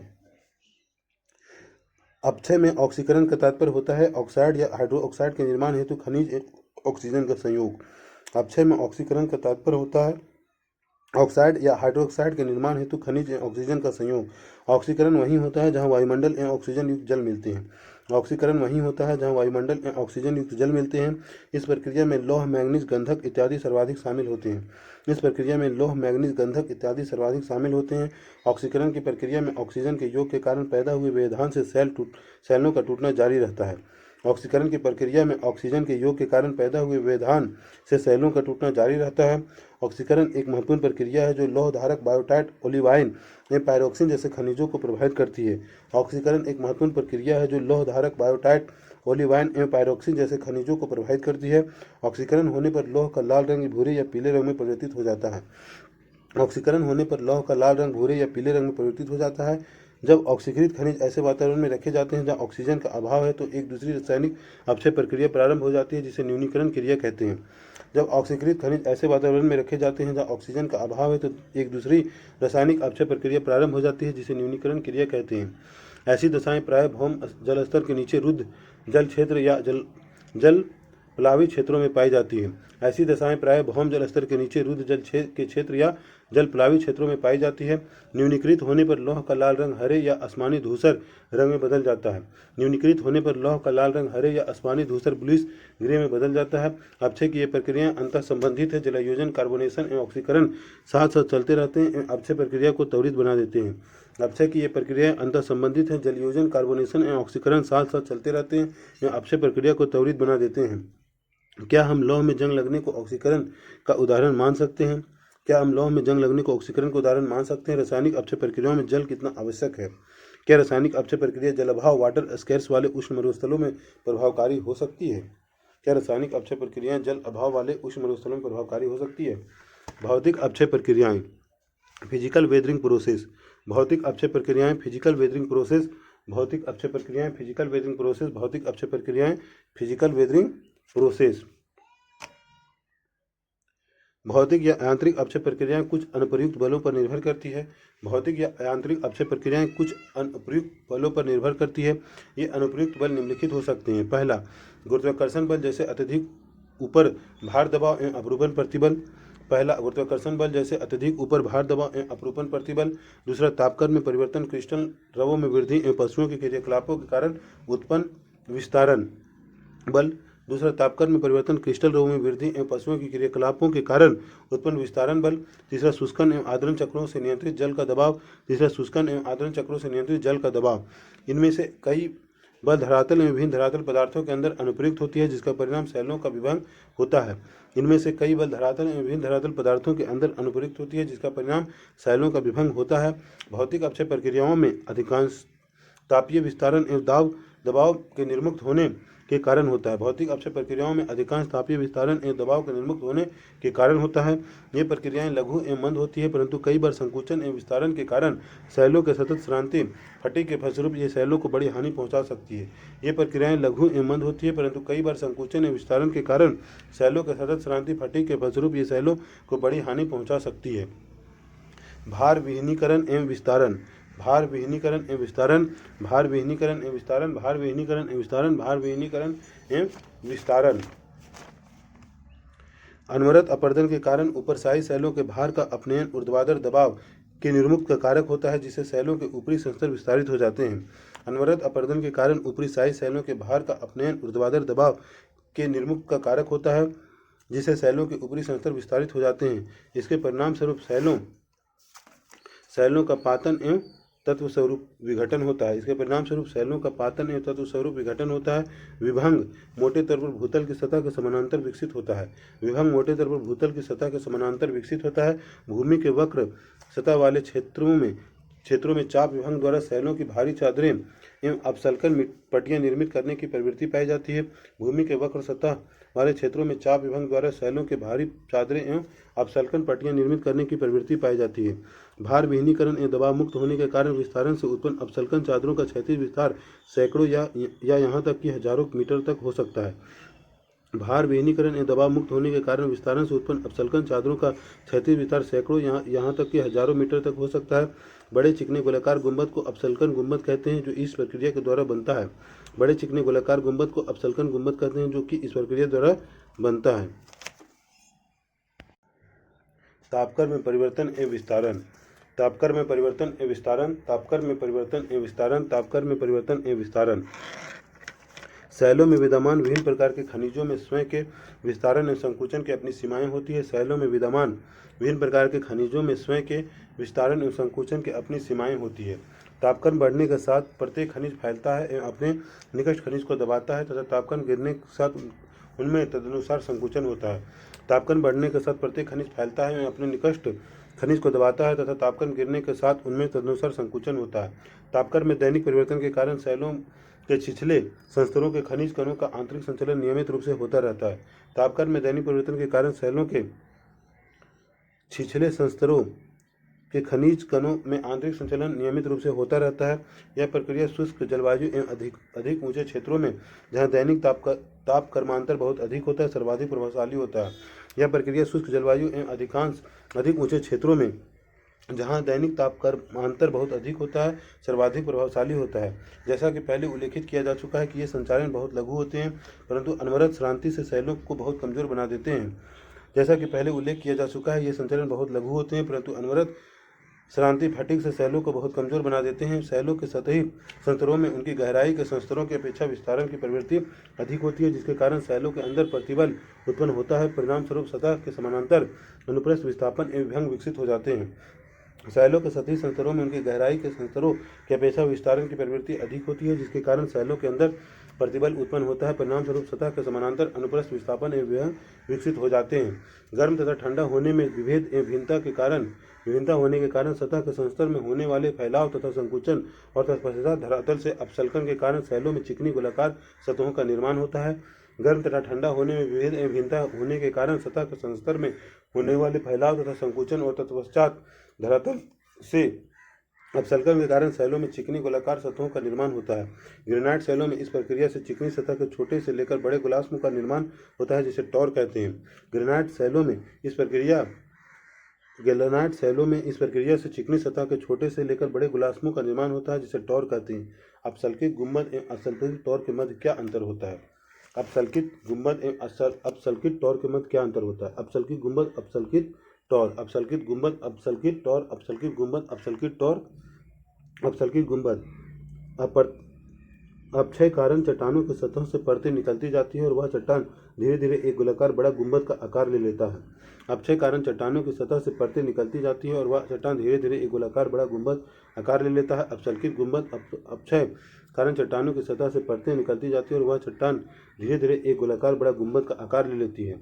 अपसल्कित टॉर। अपक्षय कारण यहाँ की चट्टानों की सतह से परतें निकलती जाती है और अंततः वह चट्टान गोलाकार चिकना रूप ले लेता है। हालांकि ये छोटे छोटे पत्थर होते हैं जो ढेर के रूप में जमा होते हैं। अपसल्कित टॉर। अपक्षय कारण यहाँ की चट्टानों की सतह से परतें निकलती जाती है और अंततः वह चट्टान गोलाकार चिकना रूप ले लेती है। हालांकि ये धीरे छोटे छोटे पत्थर होते हैं जो ढेर के रूप में जमा होते हैं। अपसल्कित टॉर। अपक्षय कारण यहाँ की चट्टानों की सतह से परतें निकलती जाती है और अंततः यह चट्टान गोलाकार चिकना रूप ले लेती है। हालांकि ये छोटे छोटे पत्थर होते हैं जो ढेर के रूप में जमा होते हैं। अपसल्कित गुंबद। मुख्य रूप से ग्रेनाइट चट्टानों में। अपसल्कित टॉर। ग्रेनाइट चट्टानों में मुख्य रूप से ग्रेनाइट चट्टानों में ग्रेनाइट चट्टानें मुख्य रूप से ग्रेनाइट चट्टानों में ग्रेनाइट चट्टानें ये प्रायः एक ही चट्टान में बने होते हैं। टॉर कई छोटे चट्टानों के ढेर होते हैं। ये प्रायः एक ही चट्टान में बने होते हैं। टॉर कई छोटे चट्टानों के ढेर होते हैं। ये प्रायः एक ही चट्टान से बने होते हैं। टॉर कई छोटे चट्टानों के ढेर होते हैं। यह प्रायः अनलोडिंग से बने होते हैं। ये तापमान परिवर्तन के कारण फैलाव संकोचन से बनते हैं। ये प्रायः अनलोडिंग से बनते हैं। ये तापमान परिवर्तन के कारण फैलाव और संकोचन से बनते हैं। ये प्रायः अनलोडिंग से बनते हैं। ये तापमान परिवर्तन के कारण फैलाव संकोचन से बनते हैं। हिमकरण पिघलन एवं तुषार वेजिंग। हिमकरण पिघलन एवं तुषार वेजिंग। हिमकरण पिघलन एवं तुषार वेजिंग। हिमकरण पिघलन एवं तुषार वेजिंग। शैल के रंध्रों एवं दरारों में बार बार हिमकरण एवं पिघलन के होने से हिम की वृद्धि के कारण तुषार अपक्षय घटित होता है। शैलों के रंध्रों एवं दरारों में बार बार हिमकरण एवं पिघलन के होने से हिम की वृद्धि के कारण तुषार अपक्षय घटित होता है। यह प्रक्रिया मध्य अक्षांशों में अधिक ऊंचाइयों जहां हिमकरण एवं पिघलन की पुनरावृत्ति होती है में सर्वाधिक प्रभावशाली होती है। यह प्रक्रिया मध्य अक्षांशों में अधिक ऊंचाइयों जहां हिमकरण एवं पिघलन की प्रायः पुनरावृत्ति होती है में सर्वाधिक प्रभावशाली होती है। जल की तीव्रता से हिमकरण इसके अचानक फैलाव एवं उच्च दबाव का कारण बनता है। जल की तीव्रता से हिमकरण इसके अचानक फैलाव एवं उच्च दबाव का कारण बनता है। यह फैलाव संधियों, दरारों एवं छोटी छोटी अंतरकणीय विभागों को प्रभावित कर उन्हें तब तक चौड़ा करता जाता है जब तक शैलें टूटकर अलग नहीं हो जाती। यह फैलाव संधियों, दरारों एवं छोटी छोटी अंतरकणीय विभागों को प्रभावित कर उन्हें तब तक चौड़ा करता जाता है जब तक शैलें टूटकर अलग नहीं हो जाती। लवण अपक्षय। लवण अपक्षय, लवण अपक्षय, लवण अपक्षय, लवण अपक्षय। शैलों में नमक तापीय क्रिया जलयोजन एवं क्रिस्टलीकरण के कारण फैलता है। शैलों में नमक तापीय क्रिया जलयोजन एवं क्रिस्टलीकरण के कारण फैलता है। शैलों में नमक तापीय क्रिया जलयोजन एवं क्रिस्टलीकरण के कारण फैलता है। कैल्शियम, सोडियम, मैग्नीशियम, पोटेशियम एवं बेरियम जैसे कई लवणों में आयतनिक फैलाव की प्रवृत्ति होती है। कैल्शियम, सोडियम, मैग्नीशियम, पोटेशियम एवं बोरियम जैसे कई लवणों में आयतनिक फैलाव की प्रवृत्ति होती है। इन लवणों का फैलाव उनके तापक्रम एवं तापीय विशेषताओं पर निर्भर करता है। इन लवणों का फैलाव उनके तापक्रम एवं तापीय विशेषताओं पर निर्भर करता है। रेगिस्तानों में 30 डिग्री सेल्सियस से 50 डिग्री सेल्सियस तक का सतह पर उच्च तापक्रम लवण विस्तारण में सहायक होता है। रेगिस्तानों में 30 डिग्री सेल्सियस से 50 डिग्री सेल्सियस तक का सतह पर उच्च तापक्रम लवण विस्तारण में सहायक होता है। सतह के निकट रंध्रों में लवण के क्रिस्टल शैलों के पृथक कणों के विपाटन पैदा कर देते हैं जो अंततः गिर जाते हैं। सतह के निकट रंध्रों में लवण के क्रिस्टल शैलों के पृथक कणों में विपाटन पैदा कर देते हैं जो अंततः गिर जाते हैं। पृथक कणों के गिरने की यह प्रक्रिया कणिक विघटन या कणिक सल्कन का कारण बन सकती है। पृथक कणों की गिरने की यह प्रक्रिया कणिक विघटन या कणिक सल्कन का कारण बन सकती है। सभी लवण विघटन प्रक्रियाओं में लवण क्रिस्टलन सर्वाधिक प्रभावकारी है। सभी लवण विघटन प्रक्रियाओं में लवण क्रिस्टलन सर्वाधिक प्रभावकारी है। सभी लवण विघटन प्रक्रियाओं में लवण क्रिस्टलन सर्वाधिक प्रभावकारी है। आर्द्रता एवं शुष्कन के कारण के एकांतर वाले क्षेत्रों में लवण क्रिस्टल की वृद्धि के लिए उपयुक्त दशाएं होती है। आर्द्रता एवं शुष्कन के एकांतर वाले क्षेत्रों में लवण क्रिस्टल की वृद्धि के लिए उपयुक्त दशाएं होती है। आर्द्रता एवं शुष्कन के एकांतर वाले क्षेत्रों में लवण क्रिस्टल की वृद्धि के लिए उपयुक्त दशाएं होती है। इससे निकटस्थ कण अलग हो जाते हैं। इसमें निकटस्थ कण अलग हो जाते हैं। इसमें निकटस्थ कण अलग हो जाते हैं। मरुस्थलीय क्षेत्रों में सोडियम क्लोराइड एवं जिप्सम क्रिस्टल अनुप्रस्थ विस्थापित हो जाते हैं, जिसके फलस्वरूप पूरे अनुप्रस्थ विस्थापित सतह पर दरारें विकसित हो जाती है। मरुस्थलीय क्षेत्रों में सोडियम क्लोराइड एवं जिप्सम क्रिस्टल अनुप्रस्थ विस्थापित हो जाते हैं, जिसके फलस्वरूप पूरे अनुप्रस्थ विस्थापित सतह पर दरारें विकसित हो जाती है। लवण क्रिस्टल की वृद्धि के साथ खाड़ियाँ बड़ी सुगमता से टूट जाती है। इसके बाद चूना पत्थर, बालू पत्थर, सेल, नीस, ग्रेनाइट की भी यही स्थिति होती है। लवण क्रिस्टल की वृद्धि के साथ खड़ियाँ बड़ी सुगमता से टूट जाती है। इसके बाद चूना पत्थर, बालू पत्थर, सेल, नीस, ग्रेनाइट की भी यही स्थिति होती है। चित्र 6.5 वृहद संचलन के विभिन्न रूपों का सहसंबंध, उनकी सापेक्षिक गति, दर, आर्द्रता की सीमा। प्रवाह, स्खलन, अनुप्रस्थ विस्थापन। प्रवाह, स्खलन, अनुप्रस्थ विस्थापन। प्रवाह, स्खलन, अनुप्रस्थ विस्थापन। प्रवाह, स्खलन, अनुप्रस्थ विस्थापन। प्रवाह, स्खलन, अनुप्रस्थ विस्थापन। प्रवाह, स्खलन, अनुप्रस्थ विस्थापन। प्रवाह, स्खलन, अनुप्रस्थ विस्थापन। जैविक कार्यों, जैविक कार्य एवं अपक्षय। जैविक कार्य एवं अपक्षय। जैविक कार्य एवं अपक्षय। जैविक कार्य एवं अपक्षय। जैविक अपक्षय जीवों की वृद्धि या संचलन से उत्पन्न अपक्षय, वातावरण एवं भौतिक परिवर्तन से खनिजों एवं आयन का स्थानांतरण की दिशा में एक योगदान है। जैविक अपक्षय जीवों की वृद्धि या संचलन से उत्पन्न अपक्षय, वातावरण एवं भौतिक परिवर्तन से खनिजों एवं आयन का स्थानांतरण की दिशा में एक योगदान है। केंचुआ, दीमकों, चूहों, कृंतकों इत्यादि जैसे जीवों द्वारा बिल खोदने एवं वेजिंग के द्वारा नई सतहों का निर्माण होता है, जिससे रासायनिक प्रक्रिया के लिए अनावृत सतह में नमी एवं हवा के वेधन में सहायता मिलती है। केंचुओं, दीमकों, चूहों, कृंतकों इत्यादि जैसे जीवों द्वारा बिल खोदने एवं वेजिंग के द्वारा नई सतहों का निर्माण होता है, जिससे रासायनिक प्रक्रिया के लिए अनावृत सतह में नमी एवं हवा के वेधन में सहायता मिलती है। मानव भी वनस्पतियों के अस्त व्यस्त कर, खेत जोतकर एवं मिट्टी में कृषि करके धरातलीय पदार्थों में वायु, जल एवं खनिजों के मिश्रण तथा उसमें नए संपर्क स्थापित करने में सहायक होता है। मानव भी वनस्पतियों को अस्त व्यस्त कर, खेत जोतकर एवं मिट्टी में कृषि करके धरातलीय पदार्थों में वायु, जल एवं खनिजों के मिश्रण तथा उनमें नए संपर्क स्थापित करने में सहायक होता है। सड़ने वाले पौधे एवं पशुओं के पदार्थ ह्यूमिक, कार्बनिक एवं अन्य अम्ल जैसे तत्वों के उत्पादन में योगदान देते हैं, जिससे कुछ तत्वों का सड़ना, क्षरण तथा घुलन बढ़ जाता है। सड़ने वाले पौधे एवं पशुओं के पदार्थ ह्यूमिक, कार्बनिक एवं अन्य अम्ल जैसे तत्वों के उत्पादन में योगदान देते हैं, जिससे कुछ तत्वों का सड़ना, क्षरण तथा घुलन बढ़ जाता है। पौधे की जड़ें धरातल के पदार्थों पर जबरदस्त दबाव डालती है तथा उन्हें यांत्रिक ढंग से तोड़कर अलग अलग कर देती है। पौधे की जड़ें धरातल के पदार्थ पर जबरदस्त दबाव डालती है तथा उन्हें यांत्रिक ढंग से तोड़कर अलग अलग कर देती है। अपक्षय। रासायनिक अपक्षय में रासायनिक अपक्षय प्रक्रियाएं: घोल ऑब्लिक विलयन, कार्बोनेशन, जलायोजन, ऑक्सीकरण एवं न्यूनीकरण। रासायनिक अपक्षय प्रक्रियाएं: घोल ऑब्लिक विलयन, कार्बोनेशन, जलायोजन, ऑक्सीकरण एवं न्यूनीकरण। रासायनिक अपक्षय प्रक्रियाएं: घोल ऑब्लिक विलयन, कार्बोनेशन, जलायोजन, ऑक्सीकरण ऑब्लिक न्यूनीकरण। रासायनिक अपक्षय प्रक्रियाएं: घोल ऑब्लिक विलयन, कार्बोनेशन, जलायोजन, ऑक्सीकरण एवं न्यूनीकरण। रासायनिक अपक्षय प्रक्रियाएं: घोल ऑब्लिक विलयन, कार्बोनेशन, जलायोजन, ऑक्सीकरण एवं न्यूनीकरण।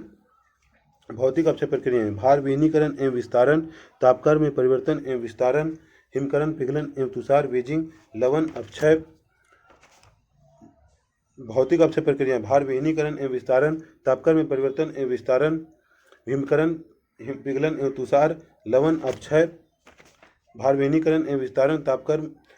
भौतिक अपक्षय प्रक्रिया: भार विहीनीकरण एवं विस्तारण, तापक्रम में परिवर्तन एवं विस्तारण, हिमकरण, पिघलन एवं तुषार वेजिंग, लवण अपक्षय। भौतिक अपक्षय प्रक्रिया: भार विहीनीकरण एवं विस्तारण, तापक्रम में परिवर्तन एवं विस्तारण, हिमकरण, पिघलन एवं तुषार वेजिंग, लवण अपक्षय।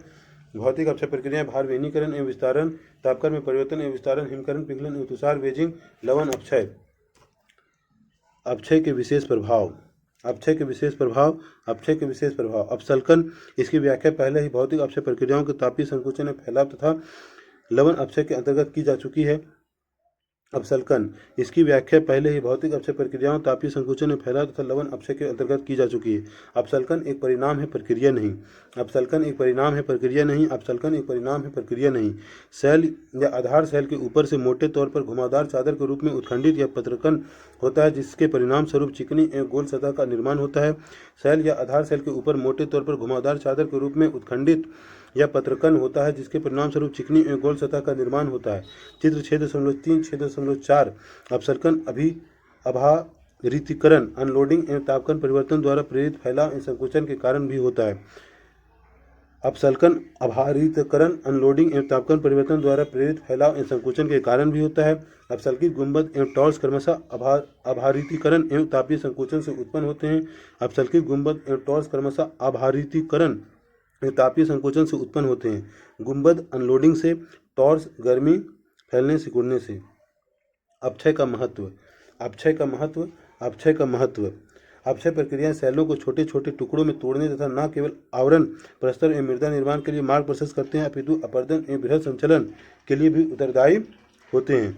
अपक्षय प्रक्रियाएं सेलों के छोटे छोटे टुकड़े में तोड़ने तथा न केवल आवरण, प्रस्तर एवं मृदा निर्माण के लिए मार्ग प्रशस्त करते हैं, अपितु अपर्दन एवं बृहद संचलन के लिए भी उत्तरदायी होते हैं। जैव मात्रा एवं जैव विविधता प्रमुखता वनों, वनस्पतियों की देन है तथा वन अपक्षयी परिवार की गहराई पर निर्भर करता है। जैव मात्रा एवं जैव विविधता प्रमुखता वनों, वनस्पति की देन है तथा वन अपक्षयी परिवार वेदरिंग मेंटल की गहराई पर निर्भर करता है। यदि सेलों का अपक्षय ना हो तो अपर्दन का कोई महत्व नहीं होता। इसका अर्थ है कि अपक्षय वृहद क्षरण, अपर्दन, उच्चावच के लघुकरण में सहायक होता है एवं स्थलाकृतियां अपर्दन का परिणाम है। यदि सेलों का अपक्षय ना हो तो अपर्दन का कोई महत्व नहीं होता। इसका अर्थ है कि अपक्षय वृहद क्षरण, अपर्दन, उच्चावच के लघुकरण में सहायक होता है एवं स्थलाकृतियां अपर्दन का परिणाम है। सेलों का अपक्षय एवं निक्षेपण राष्ट्रीय अर्थव्यवस्था के लिए अति महत्वपूर्ण है, क्योंकि मूल्यवान खनिजों जैसे लोहा, मैग्नीज, एल्युमिनियम, तांबा के अयस्कों के समृद्धिकरण, इनरिचमेंट एवं संकेंद्रण, कॉन्सेंट्रेशन में यह सहायक होता है। अब सेलों का अपक्षय एवं निक्षेपण राष्ट्रीय अर्थव्यवस्था के लिए अति महत्वपूर्ण है, क्योंकि मूल्यवान खनिजों जैसे लोहा, मैग्नीज, एल्युमिनियम, तांबा के अयस्कों के समृद्धिकरण, इनरिचमेंट एवं संकेंद्रण, कॉन्सेंट्रेशन के लिए यह आवश्यक होता है। अपक्षय मृदा निर्माण की एक महत्वपूर्ण प्रक्रिया है। अपक्षय मृदा निर्माण की एक महत्वपूर्ण प्रक्रिया है। जब सेलों का अपक्षय होता है तो कुछ पदार्थ भूमिगत जल द्वारा रासायनिक तथा भौतिक निक्षालन के माध्यम से स्थानांतरित हो जाते हैं। जब सेलों का अपक्षय होता है तो कुछ पदार्थ भूमिगत जल द्वारा रासायनिक तथा भौतिक निक्षालन के माध्यम से स्थानांतरित हो जाते हैं तथा शेष बहुमूल्य पदार्थों का संकेंद्रण हो जाता है इस प्रकार के अपक्षय के हुए बिना बहुमूल्य पदार्थों का संकेंद्रण अपर्याप्त होगा तथा आर्थिक दृष्टि से उनका दोहन, प्रक्रमण तथा शोधन के लिए व्यवहार नहीं होगा। इस प्रकार के अपक्षय के हुए बिना बहुमूल्य पदार्थों का संकेंद्रण अपर्याप्त होगा तथा आर्थिक दृष्टि से उनका दोहन, प्रक्रमण तथा शोधन के लिए व्यवहार नहीं होगा। इसी को समृद्धिकरण कहते हैं। बृहद संचलन, मास मूवमेंट। बृहद संचलन, मास मूवमेंट। बृहद संचलन, मास मूवमेंट। बृहद संचलन, मास मूवमेंट। बृहद संचलन, मास मूवमेंट। बृहद संचलन के अंतर्गत वे सभी संचलन आते हैं जिनमें सेलों का बृहद मलबा डेब्रिस गुरुत्वाकर्षण के सीधे प्रभाव के कारण ढाल के अनुरूप स्थानांतरित होता है। बृहद संचलन के अंतर्गत वे सभी संचलन आते हैं जिनमें सेलों का बृहद मालवा डेब्रिस गुरुत्वाकर्षण के सीधे प्रभाव के कारण ढाल के अनुरूप स्थानांतरित होता है। बृहद संचलन के अंतर्गत वे सभी संचलन आते हैं जिनमें सेलों का बृहद मालवा डेब्रिस गुरुत्वाकर्षण के सीधे प्रभाव के कारण ढाल के अनुरूप स्थानांतरित होता है। बृहद संचलन के अंतर्गत वे सभी संचलन आते हैं जिनमें सेलों का बृहद मालवा डेब्रिस गुरुत्वाकर्षण के सीधे प्रभाव के कारण ढाल के अनुरूप स्थानांतरित होता है। इसका तात्पर्य है कि वायु, जल, हिम ही अपने एक स्थान से दूसरे स्थान तक मालवा नहीं ढोते, अपितु मालवा भी अपने स्थान साथ वायु, जल या हिम ले जाते हैं। इसका तात्पर्य है कि वायु, जल, हिम ही अपने साथ एक स्थान से दूसरे स्थान तक मलबा नहीं ढोते, अपितु मलबा भी अपने साथ वायु, जल या हिम ले जाते हैं। बृहद मलबे की संचालन गति मंद से तीव्र हो सकती है, जिसके फलस्वरूप पदार्थों के छिछले से गहरे स्तंभ प्रभावित होते हैं। बृहद मलबे की संचलन गति मंद से तीव्र हो सकती है, जिसके फलस्वरूप पदार्थों के छिछले से गहरे स्तंभ प्रभावित होते हैं, जिनके अंतर्गत विसर्पण, बहाव, स्खलन एवं पतन सम्मिलित होते हैं गुरुत्वाकर्षण बल आधार सेलों एवं अपक्षय से पैदा सभी पदार्थों पर अपना प्रभाव डालता है। गुरुत्वाकर्षण बल आधार सेलों एवं अपक्षय से पैदा सभी पदार्थों पर अपना प्रभाव डालता है। यद्यपि बृहद संचलन के लिए अपक्षय अनिवार्य नहीं है, परंतु यह इसे बढ़ावा देता है। बृहद संचलन अपक्षयी ढालों के अनपक्षयित पदार्थों की अपेक्षा बहुत अधिक सक्रिय रहता है। बृहद संचलन अपक्षयित ढालों पर अनपक्षयित पदार्थों की अपेक्षा बहुत अधिक सक्रिय रहता है। बृहद संचलन में गुरुत्वाकर्षण शक्ति सहायक होती है तथा कोई भी भू आकृति कारक जैसे प्रवाही जल, हिमाणु, वायु, लहरें एवं धाराएं बृहद संचलन की प्रक्रिया में सीधे रूप से सम्मिलित नहीं होती। बृहद संचलन में गुरुत्वाकर्षण शक्ति सहायक होती है तथा कोई भी भू आकृति कारक जैसे प्रवाही जल, हिमानी, वायु, लहरें एवं धाराएं बृहद संचलन की प्रक्रिया में सीधे रूप से सम्मिलित नहीं होते हैं। इसका अर्थ है कि बृहद संचलन अपर्दन के अंदर नहीं आता है। यद्यपि पदार्थों का संचलन गुरुत्वाकर्षण की सहायता से एक स्थान से दूसरे स्थान को होता रहता है। इसका अर्थ है कि विरह संचलन अपर्दन के अंतर्गत नहीं आता है। यद्यपि पदार्थों का संचलन गुरुत्वाकर्षण की सहायता से एक स्थान से दूसरे स्थान को होता रहता है। ढाल पर पदार्थ बाधक बलों के प्रति अपना प्रतिरोध प्रस्तुत करते हैं, तभी असफल होते हैं जब बल पदार्थों के अपरूपण प्रतिरोध से महांतर होते हैं। ढाल पर पदार्थ बाधक बलों के प्रति अपना प्रतिरोध प्रस्तुत करते हैं, तभी असफल होते हैं जब बल पदार्थों के अपरूपण प्रतिरोध से महांतर होते हैं। असंबद्ध कमजोर पदार्थ छिछले संस्तर वाली शैलें, भ्रंश तीव्रता से झुके हुए संस्तर, खड़े भृगु या तीव्र ढाल, पर्याप्त वर्षा, मूसलाधार वर्षा तथा वनस्पति का अभाव बृहद संचलन में सहायक होते हैं। असंबद्ध कमजोर पदार्थ छिछले संस्तर वाली शैलें, भ्रंश तीव्रता से झुके हुए संस्तर, खड़े भृगु या तीव्र ढाल, पर्याप्त वर्षा, मूसलाधार वर्षा तथा वनस्पति का अभाव बृहद संचलन में सहायक होते हैं। असंबद्ध कमजोर पदार्थ छिछले संस्तर वाली शैलें, भ्रंश तीव्रता से झुके हुए संस्तर, खड़े भृगु या तीव्र ढाल, पर्याप्त वर्षा, मूसलाधार वर्षा तथा वनस्पति का अभाव बृहद संचलन में सहायक होते हैं। बृहद संचलन की सक्रियता के कई कारक होते हैं। बृहद संचलन की सक्रियता के कई कारक होते हैं, वे इस प्रकार है। पहला, प्राकृतिक एवं कृत्रिम साधनों द्वारा ऊपर के पदार्थों के टिकने के आधार का हटना। पहला, प्राकृतिक एवं कृत्रिम साधनों द्वारा ऊपर के पदार्थों के टिकने के आधार का हटाना। दूसरा, ढालों की प्रवणता एवं ऊंचाई में वृद्धि। दूसरा, ढालों की प्रवणता एवं ऊंचाई में वृद्धि। तीसरा, पदार्थों के प्राकृतिक अथवा कृत्रिम भराव के कारण उत्पन्न अतिभार। तीसरा, पदार्थों के प्राकृतिक अथवा कृत्रिम भराव के कारण उत्पन्न अतिभार। चौथा, अत्यधिक वर्षा संतृप्ति एवं ढाल के पदार्थों के संनेहन द्वारा उत्पन्न अतिभार। चौथा, अत्यधिक वर्षा संतृप्ति एवं ढाल के पदार्थों का संनेहन लुब्रिकेशन द्वारा उत्पन्न अतिभार। पांचवा, मूल ढाल की सतह पर से पदार्थ या भार का हटना। पांचवा, मूल ढाल की सतह पर से पदार्थ या भार का हटना। छठा, भूकंप आना। छठा, भूकंप आना। भूकंप आना, विस्फोट या मशीनों का कंपन। भूकंप, विस्फोट या मशीनों का कंपन। भूकंप, विस्फोट या मशीनों का कंपन। अत्यधिक प्राकृतिक रिसाव। अत्यधिक प्राकृतिक रिसाव। अत्यधिक प्राकृतिक रिसाव, झीलों, जलाशयों एवं नदियों से भारी मात्रा में जल निष्कासन एवं परिणाम स्वरूप ढालों या नदी तटों के नीचे से जल का मंद गति से बहना। झीलों, जलाशयों एवं नदियों से भारी मात्रा में जल निष्कासन एवं परिणाम स्वरूप ढालों एवं नदी तटों के नीचे से जल का मंद गति से बहना। प्राकृतिक वनस्पति का अंधाधुंध विनाश। प्राकृतिक वनस्पति का अंधाधुंध विनाश। संचलन के निम्न तीन रूप होते हैं। संचलन के निम्न तीन रूप होते हैं। संचलन के निम्न तीन रूप होते हैं। पहला, अनुप्रस्थ विस्थापन, तुषार वृद्धि या अन्य कारणों से मृदा का अनुप्रस्थ विस्थापन। पहला, अनुप्रस्थ विस्थापन, तुषार वृद्धि या अन्य कारणों से मृदा का अनुप्रस्थ विस्थापन। पहला, अनुप्रस्थ विस्थापन, तुषार वृद्धि या अन्य कारणों से मृदा का अनुप्रस्थ विस्थापन। दूसरा, प्रवाह। दूसरा, प्रवाह। दूसरा, प्रवाह। तीसरा, स्खलन। तीसरा, स्खलन। तीसरा, स्खलन। तीसरा, स्खलन। चित्र 6.5 में बृहद संचलन विभिन्न प्रकारों संचलन की सापेक्ष गति, दर एवं आर्द्रता की सीमाओं के संबंधों को दर्शाता है। चित्र 6.5 बृहद संचलन विभिन्न प्रकारों संचलन के सापेक्ष गति और दर एवं आर्द्रता की सीमाओं के संबंधों को दर्शाता है। बृहद संचलन के दो प्रमुख प्रकारों में वर्गीकृत किया जा सकता है, मंद संचलन, तीव्र संचलन। बृहद संचलन को दो प्रमुख प्रकारों में वर्गीकृत किया जा सकता है, मंद संचलन, तीव्र संचलन। बृहद संचलन को दो प्रमुख प्रकारों में वर्गीकृत किया जा सकता है, मंद संचलन, तीव्र संचलन। मंद संचलन, मंद संचलन, स्लो मूवमेंट। मंद संचलन, स्लो मूवमेंट। मंद संचलन, स्लो मूवमेंट। मंद विरूपण इस वर्ग का एक प्रकार है जो कि मध्यम तीव्र एवं मृदा से आच्छादित ढाल पर घटित होता है। मंद विरूपण क्रीप इस वर्ग का एक प्रकार है जो कि मध्यम तीव्र मॉडरेटरी स्टीप एवं मृदा से आच्छादित ढाल पर घटित होता है। इसमें पदार्थों का संचलन इतना मंद होता है कि इसका आभास करना कठिन होता है और दीर्घकालिक पर्यवेक्षण से ही इसका पता चलता है। इसमें पदार्थों का संचलन इतना मंद होता है कि इसका आभास करना कठिन होता है और दीर्घकालिक पर्यवेक्षण से ही इसका पता चलता है। इसमें सम्मिलित पदार्थ मृदा एवं सैल का मालवा हो सकता है। इसमें सम्मिलित पदार्थ मृदा एवं सैल का मालवा हो सकता है। क्या आपने कभी कभार बड़ा स्तंभ दूरभाष स्तंभ को अपनी लंबवत स्थिति से झुके हुए तथा संरेखण में देखा है?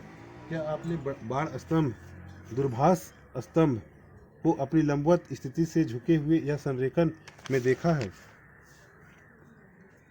यदि देखा है तो वह मंद विरूपण का प्रभाव है। यदि देखा है तो वह मंद विरूपण का प्रभाव है। इसमें सम्मिलित पदार्थों के आधार पर अनेक प्रकार के मंद विरूपण जैसे मिट्टी मंद विरूपण, टाइल्स मंद विरूपण, सैल हिमानी मंद विरूपण आदि की पहचान की जा सकती है। इसमें सम्मिलित पदार्थों के आधार पर अनेक प्रकार के मंद विरूपण जैसे मिट्टी मंद विरूपण, टाइल्स मंद विरूपण, सैल हिमानी मंद विरूपण आदि की पहचान की जा सकती है। इस वर्ग में मृदा विरूपण भी सम्मिलित होता है जिसका संबंध ढाल के सहारे मंद गति से प्रवाहित मृदा के अंबार अथवा पानी से सन्निहित या संतृप्त सूक्ष्म कण वाले सैल मालवा से होता है। इस वर्ग में मृदा विरूपण भी सम्मिलित होता है जिसका संबंध ढाल के सहारे मंद गति से प्रवाहित मृदा के अंबार अथवा पानी से सन्निहित या संतृप्त सूक्ष्म कण वाले सैल मालवा से होता है। यह प्रक्रिया उस क्षेत्र में आम होती है जहाँ परिहिमानीय एवं आर्द्र शीतोष्ण क्षेत्र होते हैं, जहाँ पर गहराई तक हिमकृत मैदान का सतही पिघलाव होता है तथा लंबी लगातार वर्षा होती है। यह प्रक्रिया उन क्षेत्रों में आम होती है जहाँ हिमानीय एवं आर्द्र शीतोष्ण क्षेत्र होते हैं, जहाँ पर गहराई तक हिमकृत मैदान का सतही पिघलाव होता है तथा वहाँ लंबी लगातार वर्षा होती है। जब ऊपरी भाग संतृप्त हो जाता है एवं जब निम्न भाग जल के लिए अप्रवेश हो तो ऊपरी भागों में प्रवाह होता है। जब ऊपरी भाग संतृप्त हो जाता है एवं जब निम्न भाग जल के लिए अप्रवेश हो तो ऊपरी भागों में प्रवाह होता है। तीव्र संचलन, रैपिड मूवमेंट, तीव्र संचलन, तीव्र संचलन, तीव्र संचलन। यह संचलन आर्द्र जलवायु प्रदेशों में निम्न से लेकर तीव्र ढालों पर घटित होती है। यह संचलन आर्द्र जलवायु प्रदेशों में निम्न से लेकर तीव्र ढालों पर घटित होते हैं। संतृप्त चिकनी मिट्टी या गादी धरातल पदार्थों का निम्न अंशों वाली वेदिकाओं या पहाड़ी ढालों के सहारे निम्नोन्मुख संचलन मृदा प्रवाह कहलाता है। संतृप्त चिकनी मिट्टी या गादी धरातल पदार्थों का निम्न अंशों वाली वेदिकाओं या पहाड़ी ढालों के सहारे निम्नोन्मुख संचलन मृदा प्रवाह कहलाता है। प्रायः पदार्थ सीढ़ी के समान वेदिकाएं बनाते हुए अवसर कर जाते हैं तथा अपने शीर्ष के पास चापाकार कगार तथा पाद उंगली के पास एकत्रित उभार छोड़ जाते हैं।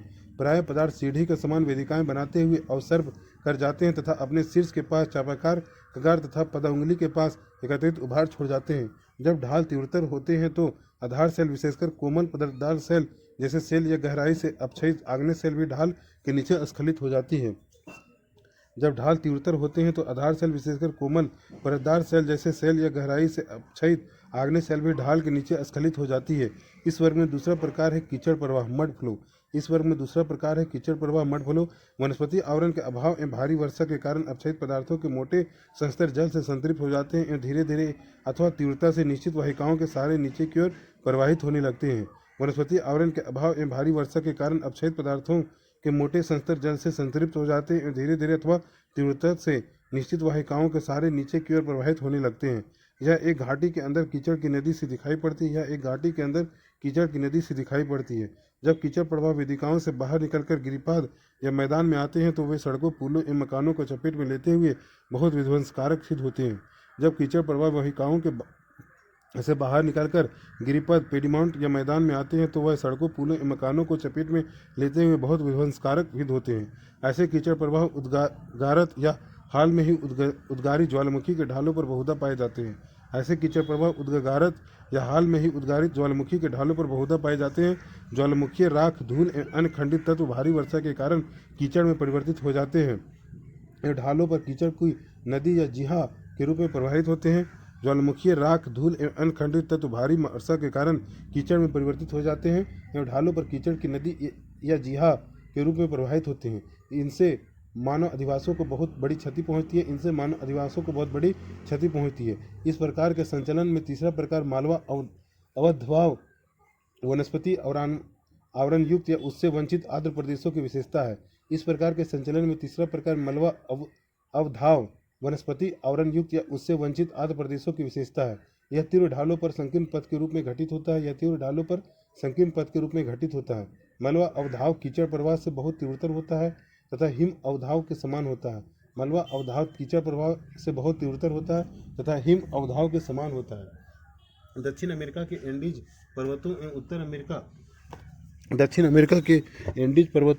एवं उत्तरी अमेरिका के रॉकीज पर्वतों में कुछ ऐसे ज्वालामुखी हैं जिनसे पिछले दशक में उद्गार हुआ तथा उनके ढालों पर उद्गार की अवधि में तथा उद्गार के पश्चात बहुत विनाशकारी कीचड़ प्रवाह हुआ। दक्षिणी अमेरिका के एंडीज पर्वतों एवं उत्तरी अमेरिका के रॉकीज पर्वतों में कुछ ऐसे ज्वालामुखी हैं जिनमें पिछले दशक में उद्गार हुआ तथा उनके ढालों पर उद्गार की अवधि में तथा उद्गार के पश्चात बहुत विनाशकारी कीचड़ प्रवाह हुआ। भूस्खलन, लैंडस्लाइड, भूस्खलन, लैंडस्लाइड, भूस्खलन, लैंडस्लाइड, भूस्खलन, लैंडस्लाइड, भूस्खलन, लैंडस्लाइड। भूस्खलन अपेक्षाकृत तीव्र एवं अवगम्य संचलन है। भूस्खलन अपेक्षाकृत तीव्र एवं अवगम्य संचलन है। इसमें स्खलित होने वाले पदार्थ अपेक्षता शुष्क होते हैं। असंलग्न वृहत का आकार एवं आकृति शैल में अनिरंतरता की प्रकृति क्षरण का अंश तथा ढाल की ज्यामिति पर निर्भर करते हैं। असंलग्न वृहत का आकार एवं आकृति शैल में अनिरंतरता की प्रकृति क्षरण का अंश तथा ढाल की ज्यामिति पर निर्भर करते हैं। इस वर्ग में पदार्थ के संचलन के प्रकार के आधार पर वर्ग में कई प्रकार के स्खलन पहचाने जा सकते हैं। इस वर्ग में पदार्थ के संचलन के प्रकार के आधार पर वर्ग में कई प्रकार के स्खलन पहचाने जा सकते हैं। ढाल जिस पर संचलन होता है के संदर्भ में पश्च आवर्तन के साथ शैल मालवा की या कई इकाइयों के फिसलन को अवसर्पण कहते हैं। ढाल जिस पर संचलन होता है के संदर्भ में पश्च आवर्तन के साथ शैल मालवा की एक या कई इकाइयों के फिसलन को अवसर्पण कहते हैं। चित्र 6.6 पृथ्वी के पिंड के पश्च आवर्तन के बिना मालवा की तीव्र लौटन या स्खलन मालवा स्खलन कहलाता है। चित्र 6.6 पृथ्वी के पिंड के पश्च आवर्तन के बिना मालवा का तीव्र लौटन या स्खलन मालवा स्खलन कहलाता है। पृथ्वी के पिंड के पश्च आवर्तन के बिना मालवा का तीव्र लौटन या स्खलन मालवा स्खलन कहलाता है। चित्र 6.7 भारत नेपाल सीमा उत्तर प्रदेश में शारदा नदी के निकट शिवालिक हिमालय श्रृंखला में भूस्खलन का स्कार। चित्र 6.7 भारत नेपाल सीमा उत्तर प्रदेश में शारदा नदी के निकट शिवालिक हिमालय श्रृंखलाओं में भूस्खलन स्कार। चित्र 6.7 भारत नेपाल सीमा उत्तर प्रदेश में शारदा नदी के निकट शिवालिक हिमालय श्रृंखला में भूस्खलन स्कार।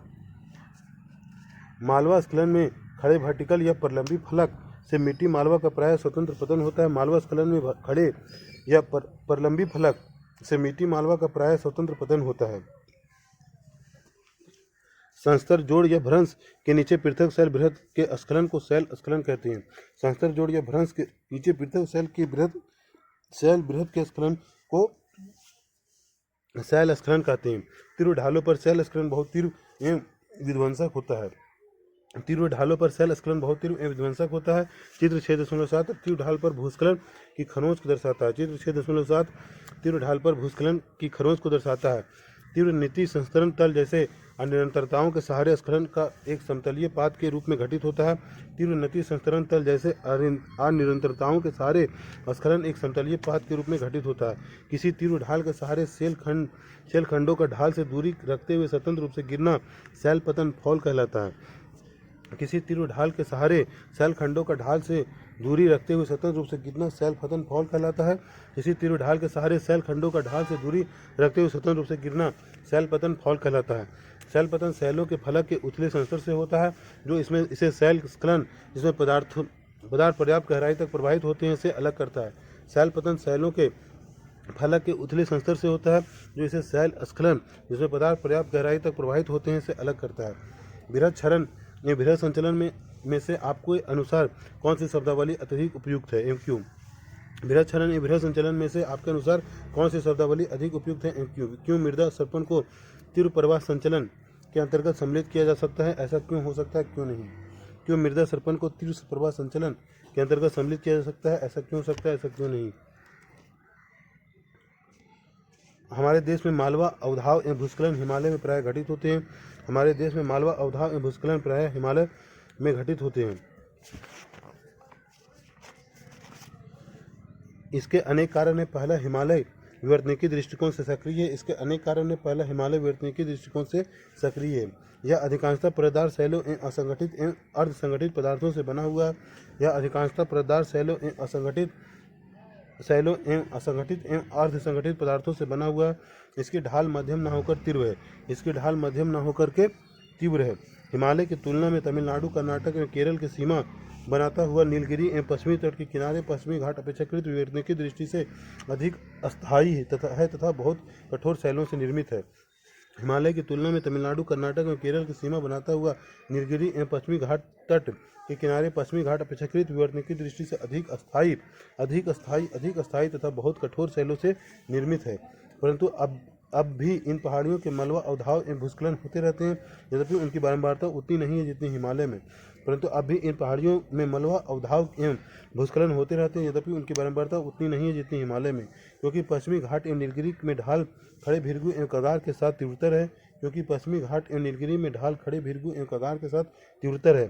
तापक्रम में परिवर्तन एवं ताप परिसर के कारण यांत्रिक अपक्षय सुस्पष्ट होता है। तापक्रम में परिवर्तन एवं ताप परिसर के कारण यांत्रिक अपक्षय सुस्पष्ट होता है। वहाँ लघु अवधि में अधिक वर्षा होती है। अतः इन स्थानों में भूस्खलन एवं मालवा अवधाव के साथ प्रायः सीधे शैल पतन होता है। डायरेक्ट रॉक फॉल होता है। अपर्दन एवं निक्षेपण। अपर्दन एवं निक्षेपण।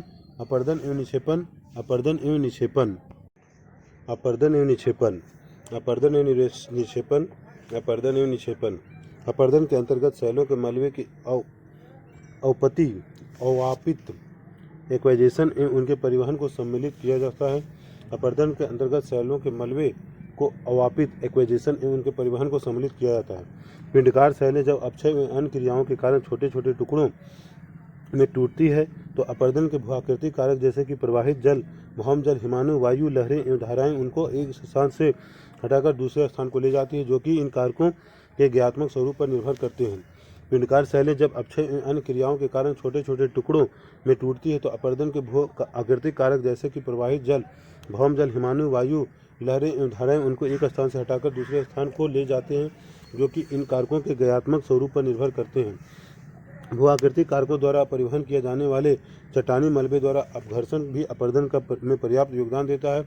भूआकृतिक कारकों द्वारा परिवहन किए जाने वाला चट्टानी मलबे द्वारा अपघर्षण भी अपर्दन में पर्याप्त योगदान देता है। अपर्दन द्वारा उच्चावच का निम्नीकरण होता है अर्थात भूदृश्य विघर्षित होते हैं। अपर्दन द्वारा उच्चावच का निम्नीकरण होता है अर्थात भूदृश्य विघर्षित होते हैं। इसका तात्पर्य है कि अपक्षय अपर्दन में सहायक होता है लेकिन अपक्षय अपर्दन के लिए अनिवार्य दशा नहीं है। इसका तात्पर्य है कि अपक्षय अपर्दन में सहायक होता है लेकिन अपक्षय अपर्दन के लिए अनिवार्य दशा नहीं है। अपक्षय बृहद क्षरण एवं अपर्दन के निम्नीकरण की प्रक्रियाएं हैं। अपक्षय बृहद क्षरण एवं अपर्दन की निम्नीकरण की प्रक्रियाएं हैं। बृहद संचलन में अपर्दन में अंतर है। बृहद संचलन में सैल मलबा चाहे वह शुष्क हो अथवा नम गुरुत्वाकर्षण के कारण स्वयं आधार तल पर जाते हैं, परंतु प्रवाहशील जल, हिमानी लहरें एवं धाराएं तथा वायु निलंबित मलबे में को नहीं ढोते हैं। बृहद संचलन एवं अपर्दन में अंतर है। बृहद संचलन में सैल मलबा चाहे वह शुष्क हो अथवा नम गुरुत्वाकर्षण के कारण स्वयं आधार तल पर जाते हैं, परंतु प्रवाहशील जल, हिमानी लहरें एवं धाराएं तथा वायु निलंबित मलबे को नहीं ढोते हैं। वस्तुतः यह अपर्दन ही है जो धरातल में होने वाले अनवरत परिवर्तन के लिए उत्तरदायी है। वस्तुतः यह अपर्दन ही है जो धरातल में होने वाले अनवरत परिवर्तन के लिए उत्तरदायी है। जैसा कि चित्र 6.1 से स्पष्ट है कि अपर्दन एवं परिवहन जैसी अनाच्छादन प्रक्रियाएं गतिज ऊर्जा द्वारा नियंत्रित होती है। जैसा कि चित्र 6.1 से स्पष्ट है कि अपर्दन एवं परिवहन जैसी अनाच्छादन प्रक्रियाएं गतिज ऊर्जा द्वारा नियंत्रित होती है। धरातल के पदार्थों का अपर्दन एवं परिवहन वायु, प्रवाहशील जल, हिमानी लहरों एवं धाराओं तथा भूमिगत जल द्वारा होता है। धरातल के पदार्थों का अपर्दन एवं परिवहन वायु, प्रवाहशील जल, हिमानी लहरों एवं धाराओं तथा भूमिगत जल द्वारा होता है। इनमें से प्रथम 3 कारक जलवायु दशाओं द्वारा नियंत्रित होते हैं। इनमें से प्रथम 3 कारक जलवायु दशाओं द्वारा नियंत्रित होते हैं। क्या आप जलवायु के इन 3 नियंत्रित कारकों की तुलना कर सकते हैं? यह कारक पदार्थों की क्रमशः 3 अवस्थाओं गैसीय हवा, तरल प्रवाहशील जल एवं ठोस हिमानी का प्रतिनिधित्व करते हैं। यह कारक पदार्थ की क्रमशः 3 अवस्थाओं गैसीय हवा, तरल प्रवाहशील जल एवं ठोस हिमानी का प्रतिनिधित्व करते हैं। अपर्दन का अर्थ है गतिज ऊर्जा का अनुप्रयोग जो भू सतह के साथ संचालित कारकों से संबंधित होता है। अपर्दन का अर्थ है गतिज ऊर्जा का अनुप्रयोग जो भू सतह के साथ संचालित कारकों से संबंधित होता है। गतिज ऊर्जा निम्न प्रकार से ज्ञात किया जा सकता है। काइनेटिक एनर्जी बराबर 1/2 mv², जहाँ m मास बृहत v वेलोसिटी वेग है। गतिज ऊर्जा निम्न प्रकार से ज्ञात किया जा सकता है जहाँ काइनेटिक एनर्जी बराबर 1/2 mv², जहाँ m बराबर मास, v बराबर वेलोसिटी है। गतिज ऊर्जा निम्न प्रकार से ज्ञात की जा सकती है। काइनेटिक एनर्जी बराबर 1/2 mv², जहाँ m बराबर मास और v बराबर वेलोसिटी है। इस प्रकार के कार्य करने हेतु प्राप्त ऊर्जा पदार्थ के बृहत तथा उसकी संचलन वेग पर निर्भर करेगी। इस प्रकार के कार्य करने हेतु प्राप्त ऊर्जा पदार्थ के बृहत तथा उसके संचलन वेग पर निर्भर करेगी। जैसा कि विशालकाय हिमानी बृहत बहुत मंद गति से संचालित होते हैं, परंतु अपर्दन की दृष्टि से बहुत प्रभावकारी होते हैं। इस प्रकार के कार्य संचलन हेतु प्राप्त ऊर्जा पदार्थ के बृहत तथा उसकी संचलन वेग पर निर्भर करेगा। जैसे कि विशालकाय हिमानी बृहत बहुत मंद गति से संचालित होते हैं, परंतु अपर्दन की दृष्टि से बहुत प्रभावकारी होते हैं। दूसरी ओर हवा जो कि गैसीय रूप में होती है कम प्रभावी होती है। कम प्रभावी होती है। अपर्दन के 2 अन्य कारकों लहरों एवं धाराओं तथा भूमिगत जल का कार्य जलवायु द्वारा नियंत्रित नहीं होता। अपर्दन के 2 अन्य कारकों लहरों एवं धाराओं तथा भूमिगत जल का कार्य जलवायु द्वारा नियंत्रित नहीं होता। लहरें थल एवं स्थल जलमंडल के अंतरपृष्ठ तटीय प्रदेश में कार्य करती है, जबकि भूमिगत जल का कार्य प्रमुखतः किसी क्षेत्र की आकस्मिक विशेषताओं द्वारा निर्धारित होता है। लहरें थल एवं जलमंडल के अंतरपृष्ठ तटीय प्रदेश में कार्य करती है, जबकि भूमिगत जल का कार्य प्रमुखतः किसी क्षेत्र की आकस्मिक लिथोलॉजिकल विशेषताओं द्वारा निर्धारित होता है। नदी शैलें पारगम, घुलनशील एवं जलप्राय है तो केवल काष्ठ चूनाकृत आकृतियों का निर्माण होता है। नदी शैलें पारगम, घुलनशील एवं जलप्राय है तो केवल काष्ठ चूनाकृत आकृतियों का निर्माण होता है। अगले अध्याय में हम अपर्दन के कारकों द्वारा निर्मित भू आकृतियों का विवरण प्रस्तुत करेंगे। निक्षेपण अपर्दन का परिणाम होता है। ढाल में कमी के कारण जब अपर्दन के कारकों के वेग में कमी आ जाती है तो परिणामतः अवसादों का निक्षेपण प्रारंभ हो जाता है। ढाल में कमी के कारण जब अपर्दन के कारकों के वेग में कमी आ जाती है तो परिणामतः अवसादों का निक्षेपण प्रारंभ हो जाता है। दूसरे शब्दों में निक्षेपण वस्तुतः किसी कारक का कार्य नहीं होता। पहले स्थूल तथा बाद में सूक्ष्म पदार्थ निक्षेपित हो जाते हैं। पहले स्थूल तथा बाद में सूक्ष्म पदार्थ निक्षेपित होते हैं। निक्षेपण से निम्न भूभाग भर जाते हैं।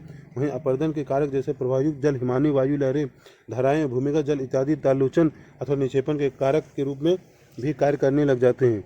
वहीं अपर्दन के कारक जैसे प्रवाहयुक्त जल, हिमानी वायु लहरें, धाराएं एवं भूमिगत जल इत्यादि तालोचन अथवा निक्षेपण के कारक के रूप में भी कार्य करने लग जाते हैं। अपर्दन एवं निक्षेपण के कारण धरातल पर क्या होता है, इसका विवेचन अगले अध्याय में भू आकृतियां एवं उनका उद्भव में विस्तृत रूप से किया गया है। बृहद संचलन एवं अपर्दन दोनों में पदार्थों का एक स्थान से दूसरे स्थान पर स्थानांतरण होता है, अतः दोनों एक ही माने जा सकते हैं या नहीं, यदि नहीं तो क्यों। बृहद संचलन एवं अपर्दन में दोनों में पदार्थों का एक स्थान से दूसरे स्थान पर स्थानांतरण होता है, अतः दोनों एक ही माने जा सकते हैं या नहीं, अति नहीं तो क्यों। क्या सैलों के अपक्षय के बिना पर्याप्त अपर्दन संभव हो सकता है? क्या सैलों के अपक्षय के बिना पर्याप्त अपर्दन संभव हो सकता है? क्या सैलों के अपक्षय के बिना पर्याप्त अपर्दन संभव हो सकता है? मृदा निर्माण, सॉइल फॉर्मेशन, मृदा निर्माण, सॉइल फॉर्मेशन, मृदा निर्माण, सॉइल फॉर्मेशन, मृदा निर्माण, सॉइल फॉर्मेशन। मृदा एवं मृदा के तत्व, मृदा एवं मृदा के तत्व, मृदा एवं मृदा के तत्व। आप पौधों को मृदा में बढ़ते हुए देखते हैं, आप मैदान में खेलते हैं और मृदा के संपर्क में आते हैं, आप मृदा को छूते हैं, उसका अनुभव करते हैं और आपके कपड़े पर भी मिट्टी लग जाती है। आपको कैसा अनुभव होता है, क्या आप बता सकते हैं? आप पौधों को मृदा में बढ़ते हुए देखते हैं, आप मैदान में खेलते हैं और मृदा के संपर्क में आते हैं, आप मृदा को छूते हैं, उसका अनुभव करते हैं और आपके कपड़ों पर भी मिट्टी लग जाती है। आपको कैसा अनुभव होता है, क्या आप बता सकते हैं? मृदा वैज्ञानिकों के अनुसार मृदा धरातल पर प्राकृतिक तत्वों का समुच्चय है जिसमें जीवित पदार्थ तथा पौधों को पोषित करने की क्षमता होती है। मृदा वैज्ञानिकों के अनुसार मृदा धरातल पर प्राकृतिक तत्वों का समुच्चय है जिसमें जीवित पदार्थ तथा पौधे को पोषित करने की क्षमता होती है। मृदा एक गत्यात्मक माध्यम है जिसमें बहुत सी रासायनिक, भौतिक एवं जैविक क्रियाएं अनवरत चलती रहती है। मृदा एक गत्यात्मक माध्यम है जिसमें बहुत सी रासायनिक, भौतिक एवं जैविक क्रियाएं अनवरत चलती रहती है। मृदा अपक्षय अपकर्ष का परिणाम है। मृदा अपक्षय अपकर्ष का परिणाम है। यह वृद्धि का माध्यम भी है, यह एक परिवर्तनशील एवं विकासोन्मुख तत्व है। इसकी बहुत सी विशेषताएं मौसम के साथ बदलती रहती है। यह वैकल्पिक रूप से ठंडी और गर्म या शुष्क एवं आर्द्र हो सकती है। इसकी बहुत सी विशेषताएं मौसम के साथ बदलती रहती है। यह वैकल्पिक रूप से ठंडी और गर्म या शुष्क एवं आर्द्र हो सकती है। यदि मृदा बहुत अधिक ठंडी या बहुत अधिक शुष्क होती है तो जैविक क्रिया मंद या बंद हो जाती है। यदि मृदा बहुत अधिक ठंडी या बहुत अधिक शुष्क होती है तो जैविक क्रिया मंद या बंद हो जाती है। यदि इसमें पत्तियां गिरती है या घासें सूख जाती है तो जैव पदार्थ बढ़ जाते हैं। यदि इसमें पत्तियां गिरती है या घासें सूख जाती है तो जैव पदार्थ बढ़ जाते हैं। मृदा का रसायन, उसमें जैव पदार्थ की मात्रा, पेड़ पौधे और प्राणीजात तापक्रम और नमी सभी मौसम के साथ तथा विस्तारित कालावधि के साथ परिवर्तित हो जाते हैं। मृदा का रसायन, उसमें जैव पदार्थ की मात्रा, पेड़ पौधे और प्राणीजात तापक्रम और नमी सभी मौसम के साथ तथा विस्तारित निर्माण की कालावधि के साथ परिवर्तित हो जाते हैं। इसका तात्पर्य है कि मृदा जलवायु की दशाओं, भू आकृतियों एवं वनस्पतियों के साथ अनुकूलित होती रहती है और यदि उक्त नियंत्रक दशाओं में परिवर्तन हो जाए तो आंतरिक रूप से भी परिवर्तन हो सकती है। इसका तात्पर्य है कि मृदा जलवायु की दशाओं, भू आकृतियों एवं वनस्पतियों के साथ अनुकूलित रहती है तो यदि उक्त नियंत्रक दशाओं में परिवर्तन हो जाए तो आंतरिक रूप से भी परिवर्तित हो सकती है। मृदा निर्माण की प्रक्रियाएं, मृदा निर्माण की प्रक्रियाएं, मृदा निर्माण की प्रक्रियाएं, मृदा निर्माण की प्रक्रियाएं, मृदा निर्माण की प्रक्रियाएं। मृदा निर्माण या मृदा जनन सर्वप्रथम अपक्षय पर निर्भर करती है। मृदा निर्माण या मृदा जनन पेडियोजेनेसिस सर्वप्रथम अपक्षय पर निर्भर करती है। यह अपक्षयी परिवार, अपक्षयी पदार्थ की गहराई ही मृदा निर्माण का मूल निवेश होता है। यह अपक्षयी परिवार, अपक्षयी पदार्थ की गहराई ही मृदा निर्माण का मूल निवेश होता है। सर्वप्रथम अपक्षयी परिवार या लाए गए पदार्थ के नीचे बैक्टीरिया या अन्य निकृष्ट पौधे जैसे काई एवं लाइकेन द्वारा उपनिवेशित किए जाते हैं। सर्वप्रथम अपक्षयित परिवार या लाए गए पदार्थ के नीचे बैक्टीरिया या अन्य निकृष्ट पौधे जैसे काई एवं लाइकेन द्वारा उपनिवेशित किए जाते हैं। परिवार एवं निक्षेप के अंदर कई गौण जीव भी आश्रय प्राप्त कर लेते हैं। परिवार एवं निक्षेप के अंदर कई गौण जीव भी आश्रय प्राप्त कर लेते हैं। जीव एवं पौधे के मृत अवशेष ह्यूमस के एकत्रीकरण में सहायक होते हैं। जीव एवं पौधे के मृत अवशेष ह्यूमस के एकत्रीकरण में सहायक होते हैं। प्रारंभ में गौण घास एवं फर्श की वृद्धि हो सकती है। बाद में पक्षियों एवं वायु द्वारा लाए गए बीजों से वृक्ष एवं झाड़ियों में वृद्धि होने लगती है। प्रारंभ में गौण घास एवं फर्श की वृद्धि हो सकती है। बाद में पक्षियों एवं वायु द्वारा लाए गए बीजों से वृक्ष एवं झाड़ियों में वृद्धि होने लगती है। पौधों की जड़ें नीचे तक घुस जाती है। पौधों की जड़ें नीचे तक घुस जाती है। बिल बनाने वाले जानवर कणों को ऊपर लाते हैं, जिससे पदार्थ का पुंज अंबार छिद्रमय एवं स्पंज की तरह हो जाता है।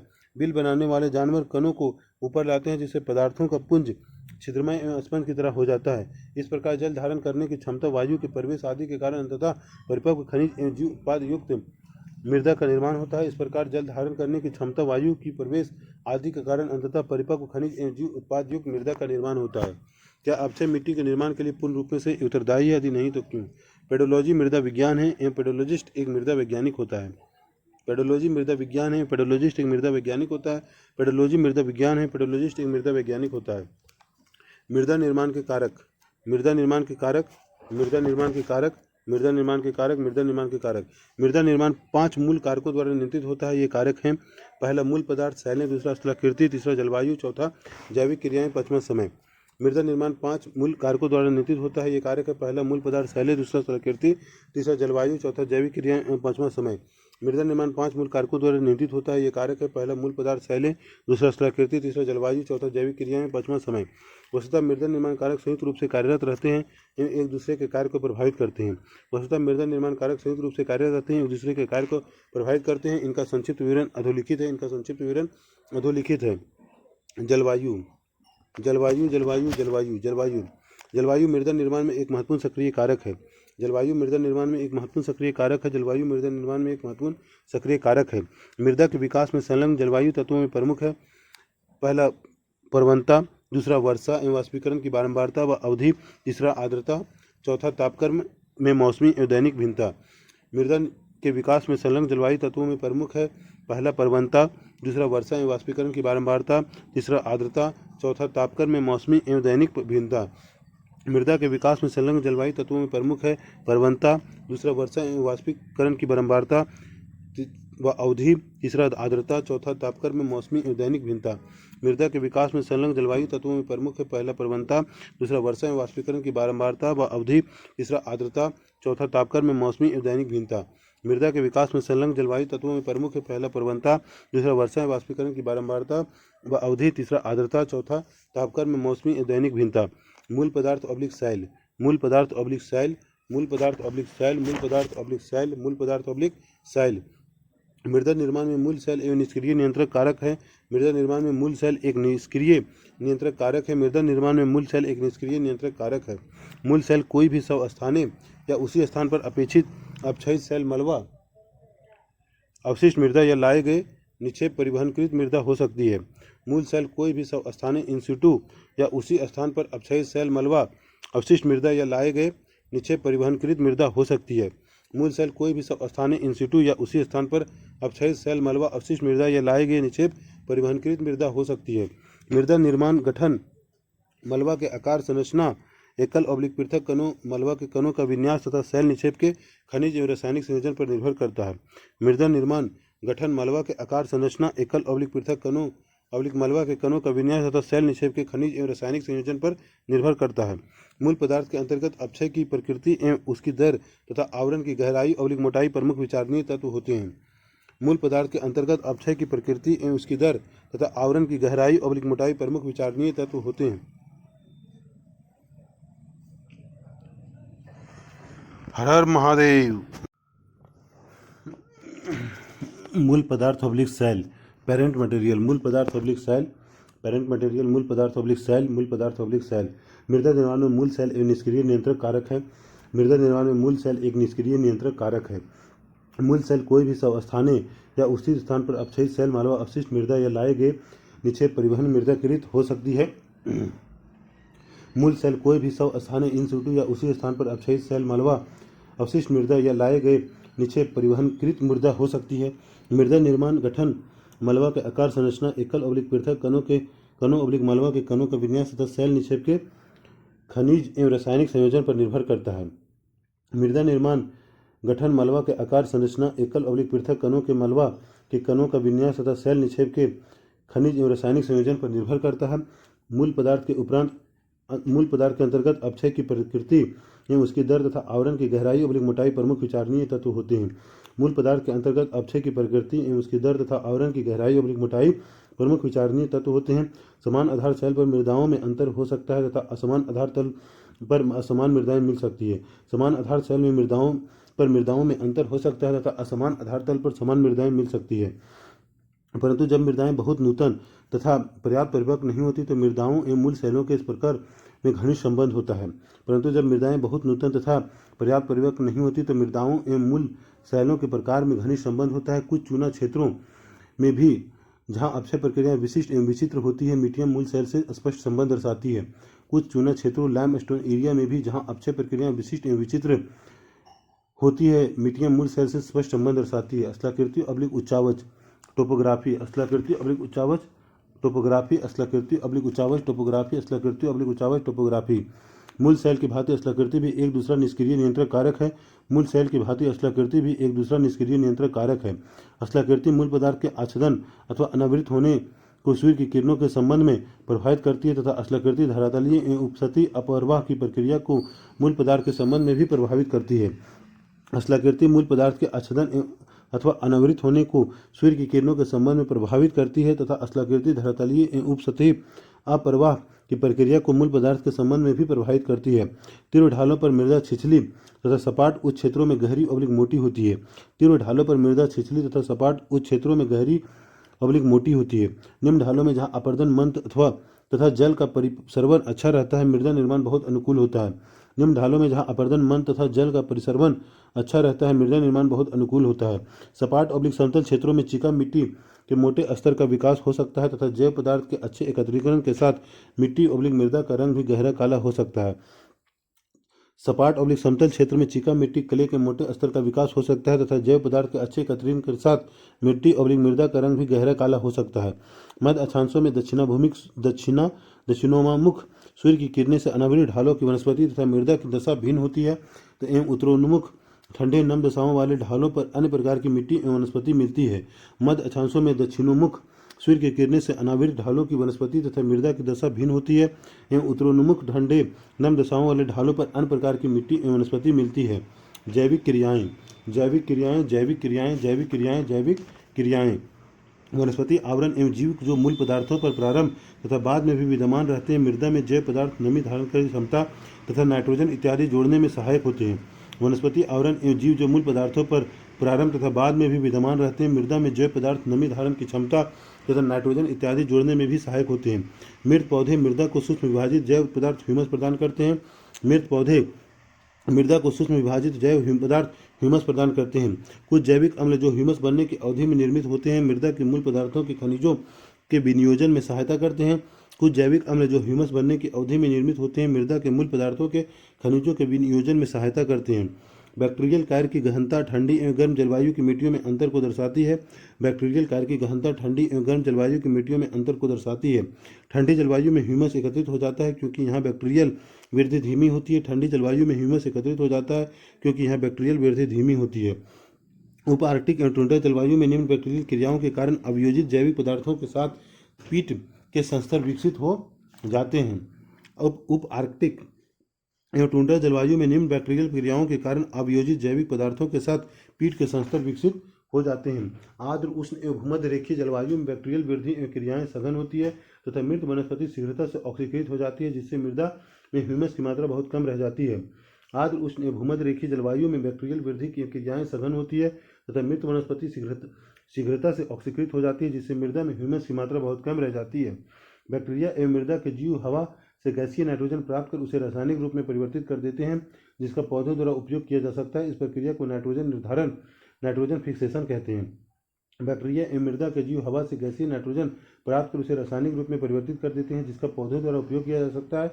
इस प्रक्रिया को नाइट्रोजन फिक्सेशन कहते हैं। राइजोबियम एक प्रकार का बैक्टीरिया जंतु वाले लेग्यूमिनस पौधे के जड़ ग्रंथिका में रहता है तथा मेजबान होस्ट पौधों के लिए लाभकारी नाइट्रोजन निर्धारित करता है। राइजोबियम एक प्रकार का बैक्टीरिया जंतु वाले लेग्यूमिनस पौधे के जड़ ग्रंथिका में रहता है तथा मेजबान पौधों के लिए लाभकारी नाइट्रोजन निर्धारित करता है। राइजोबियम एक प्रकार का बैक्टीरिया जंतु वाले लिगुमिनस पौधों के जड़ ग्रंथिका में रहता है तथा मेजबान होस्ट के पौधों के लिए एक लाभकारी नाइट्रोजन निर्धारित करता है। चींटी, दीमक, केंचुए, कृंतक इत्यादि कीटों का महत्व अभियांत्रिकी सा होता है, परंतु मृदा निर्माण में ये महत्वपूर्ण होते हैं क्योंकि वे मृदा को बार बार ऊपर नीचे करते रहते हैं। चींटी, दीमक, केंचुए, कृंतक इत्यादि कीटों का महत्व अभियांत्रिकी सा होता है, परंतु मृदा निर्माण में ये महत्वपूर्ण होते हैं क्योंकि वे मृदा को बार बार ऊपर नीचे करते रहते हैं। केंचुए मिट्टी खाते हैं अतः उनके शरीर से निकलने वाली मिट्टी का गठन एवं रसायन परिवर्तित हो जाता है। केंचुए मिट्टी खाते हैं अतः उनके शरीर से निकलने वाली मिट्टी का गठन एवं रसायन परिवर्तित हो जाता है। कालावधि टाइम कालावधि टाइम कालावधि टाइम कालावधि टाइम मृदा निर्माण में कालावधि तीसरा महत्वपूर्ण कारक है। मृदा निर्माण में कालावधि तीसरा महत्वपूर्ण कारक है। मृदा निर्माण में कालावधि तीसरा महत्वपूर्ण कारक है। मृदा निर्माण प्रक्रियाओं के प्रचलन में लगने वाले काल की अवधि मृदा की परिपक्वता एवं उनके पार्श्विका के विकास का निर्धारण करती है। मृदा निर्माण प्रक्रियाओं के प्रचलन में लगने वाले काल की अवधि मृदा की परिपक्वता एवं उनके पार्श्विका का विकास निर्धारण करती है। एक मृदा तभी परिपक्व होती है जब मृदा निर्माण की सभी प्रक्रियाएं लंबे काल तक पार्श्विका विकास करते हुए कार्यरत रहती है। एक मृदा तभी परिपक्व होती है जब मृदा निर्माण की सभी प्रक्रियाएं लंबे काल तक पार्श्विका विकास करते हुए कार्यरत रहती हैं। थोड़े समय पहले निक्षेपित जलोढ़ मिट्टी या हिमानी टील से विकसित मृदाएं तरुण अवलिक युवा मानी जाती है तथा उनमें संस्तर का अभाव होता है अथवा कम विकसित संस्तर मिलता है। थोड़े समय पहले निक्षेपित जलोढ़ मिट्टी या हिमानी टील से विकसित मृदाएं तरुण अवलिक युवा मानी जाती है तथा उनमें संस्तर का अभाव होता है अथवा कम विकसित संस्तर मिलता है। संपूर्ण परिप्रेक्ष्य में मिट्टी के विकास या उसकी परिपक्वता के लिए कोई विशिष्ट कालावधि नहीं है। संपूर्ण परिप्रेक्ष्य में मिट्टी के विकास या उसकी परिपक्वता के लिए कोई विशिष्ट कालावधि नहीं है। क्या मृदा निर्माण प्रक्रिया एवं मृदा निर्माण नियंत्रण कारकों को अलग करना आवश्यक है? क्या मृदा निर्माण प्रक्रिया एवं मृदा निर्माण नियंत्रण कारकों को अलग करना आवश्यक है? मृदा निर्माण प्रक्रिया में कालावधि, स्थलाकृति एवं मूल पदार्थ निष्क्रिय नियंत्रण कारक क्यों माने जाते हैं? मृदा निर्माण प्रक्रिया में कालावधि, स्थलाकृति एवं मूल पदार्थ निष्क्रिय नियंत्रण कारक क्यों माने जाते हैं? हर हर महादेव।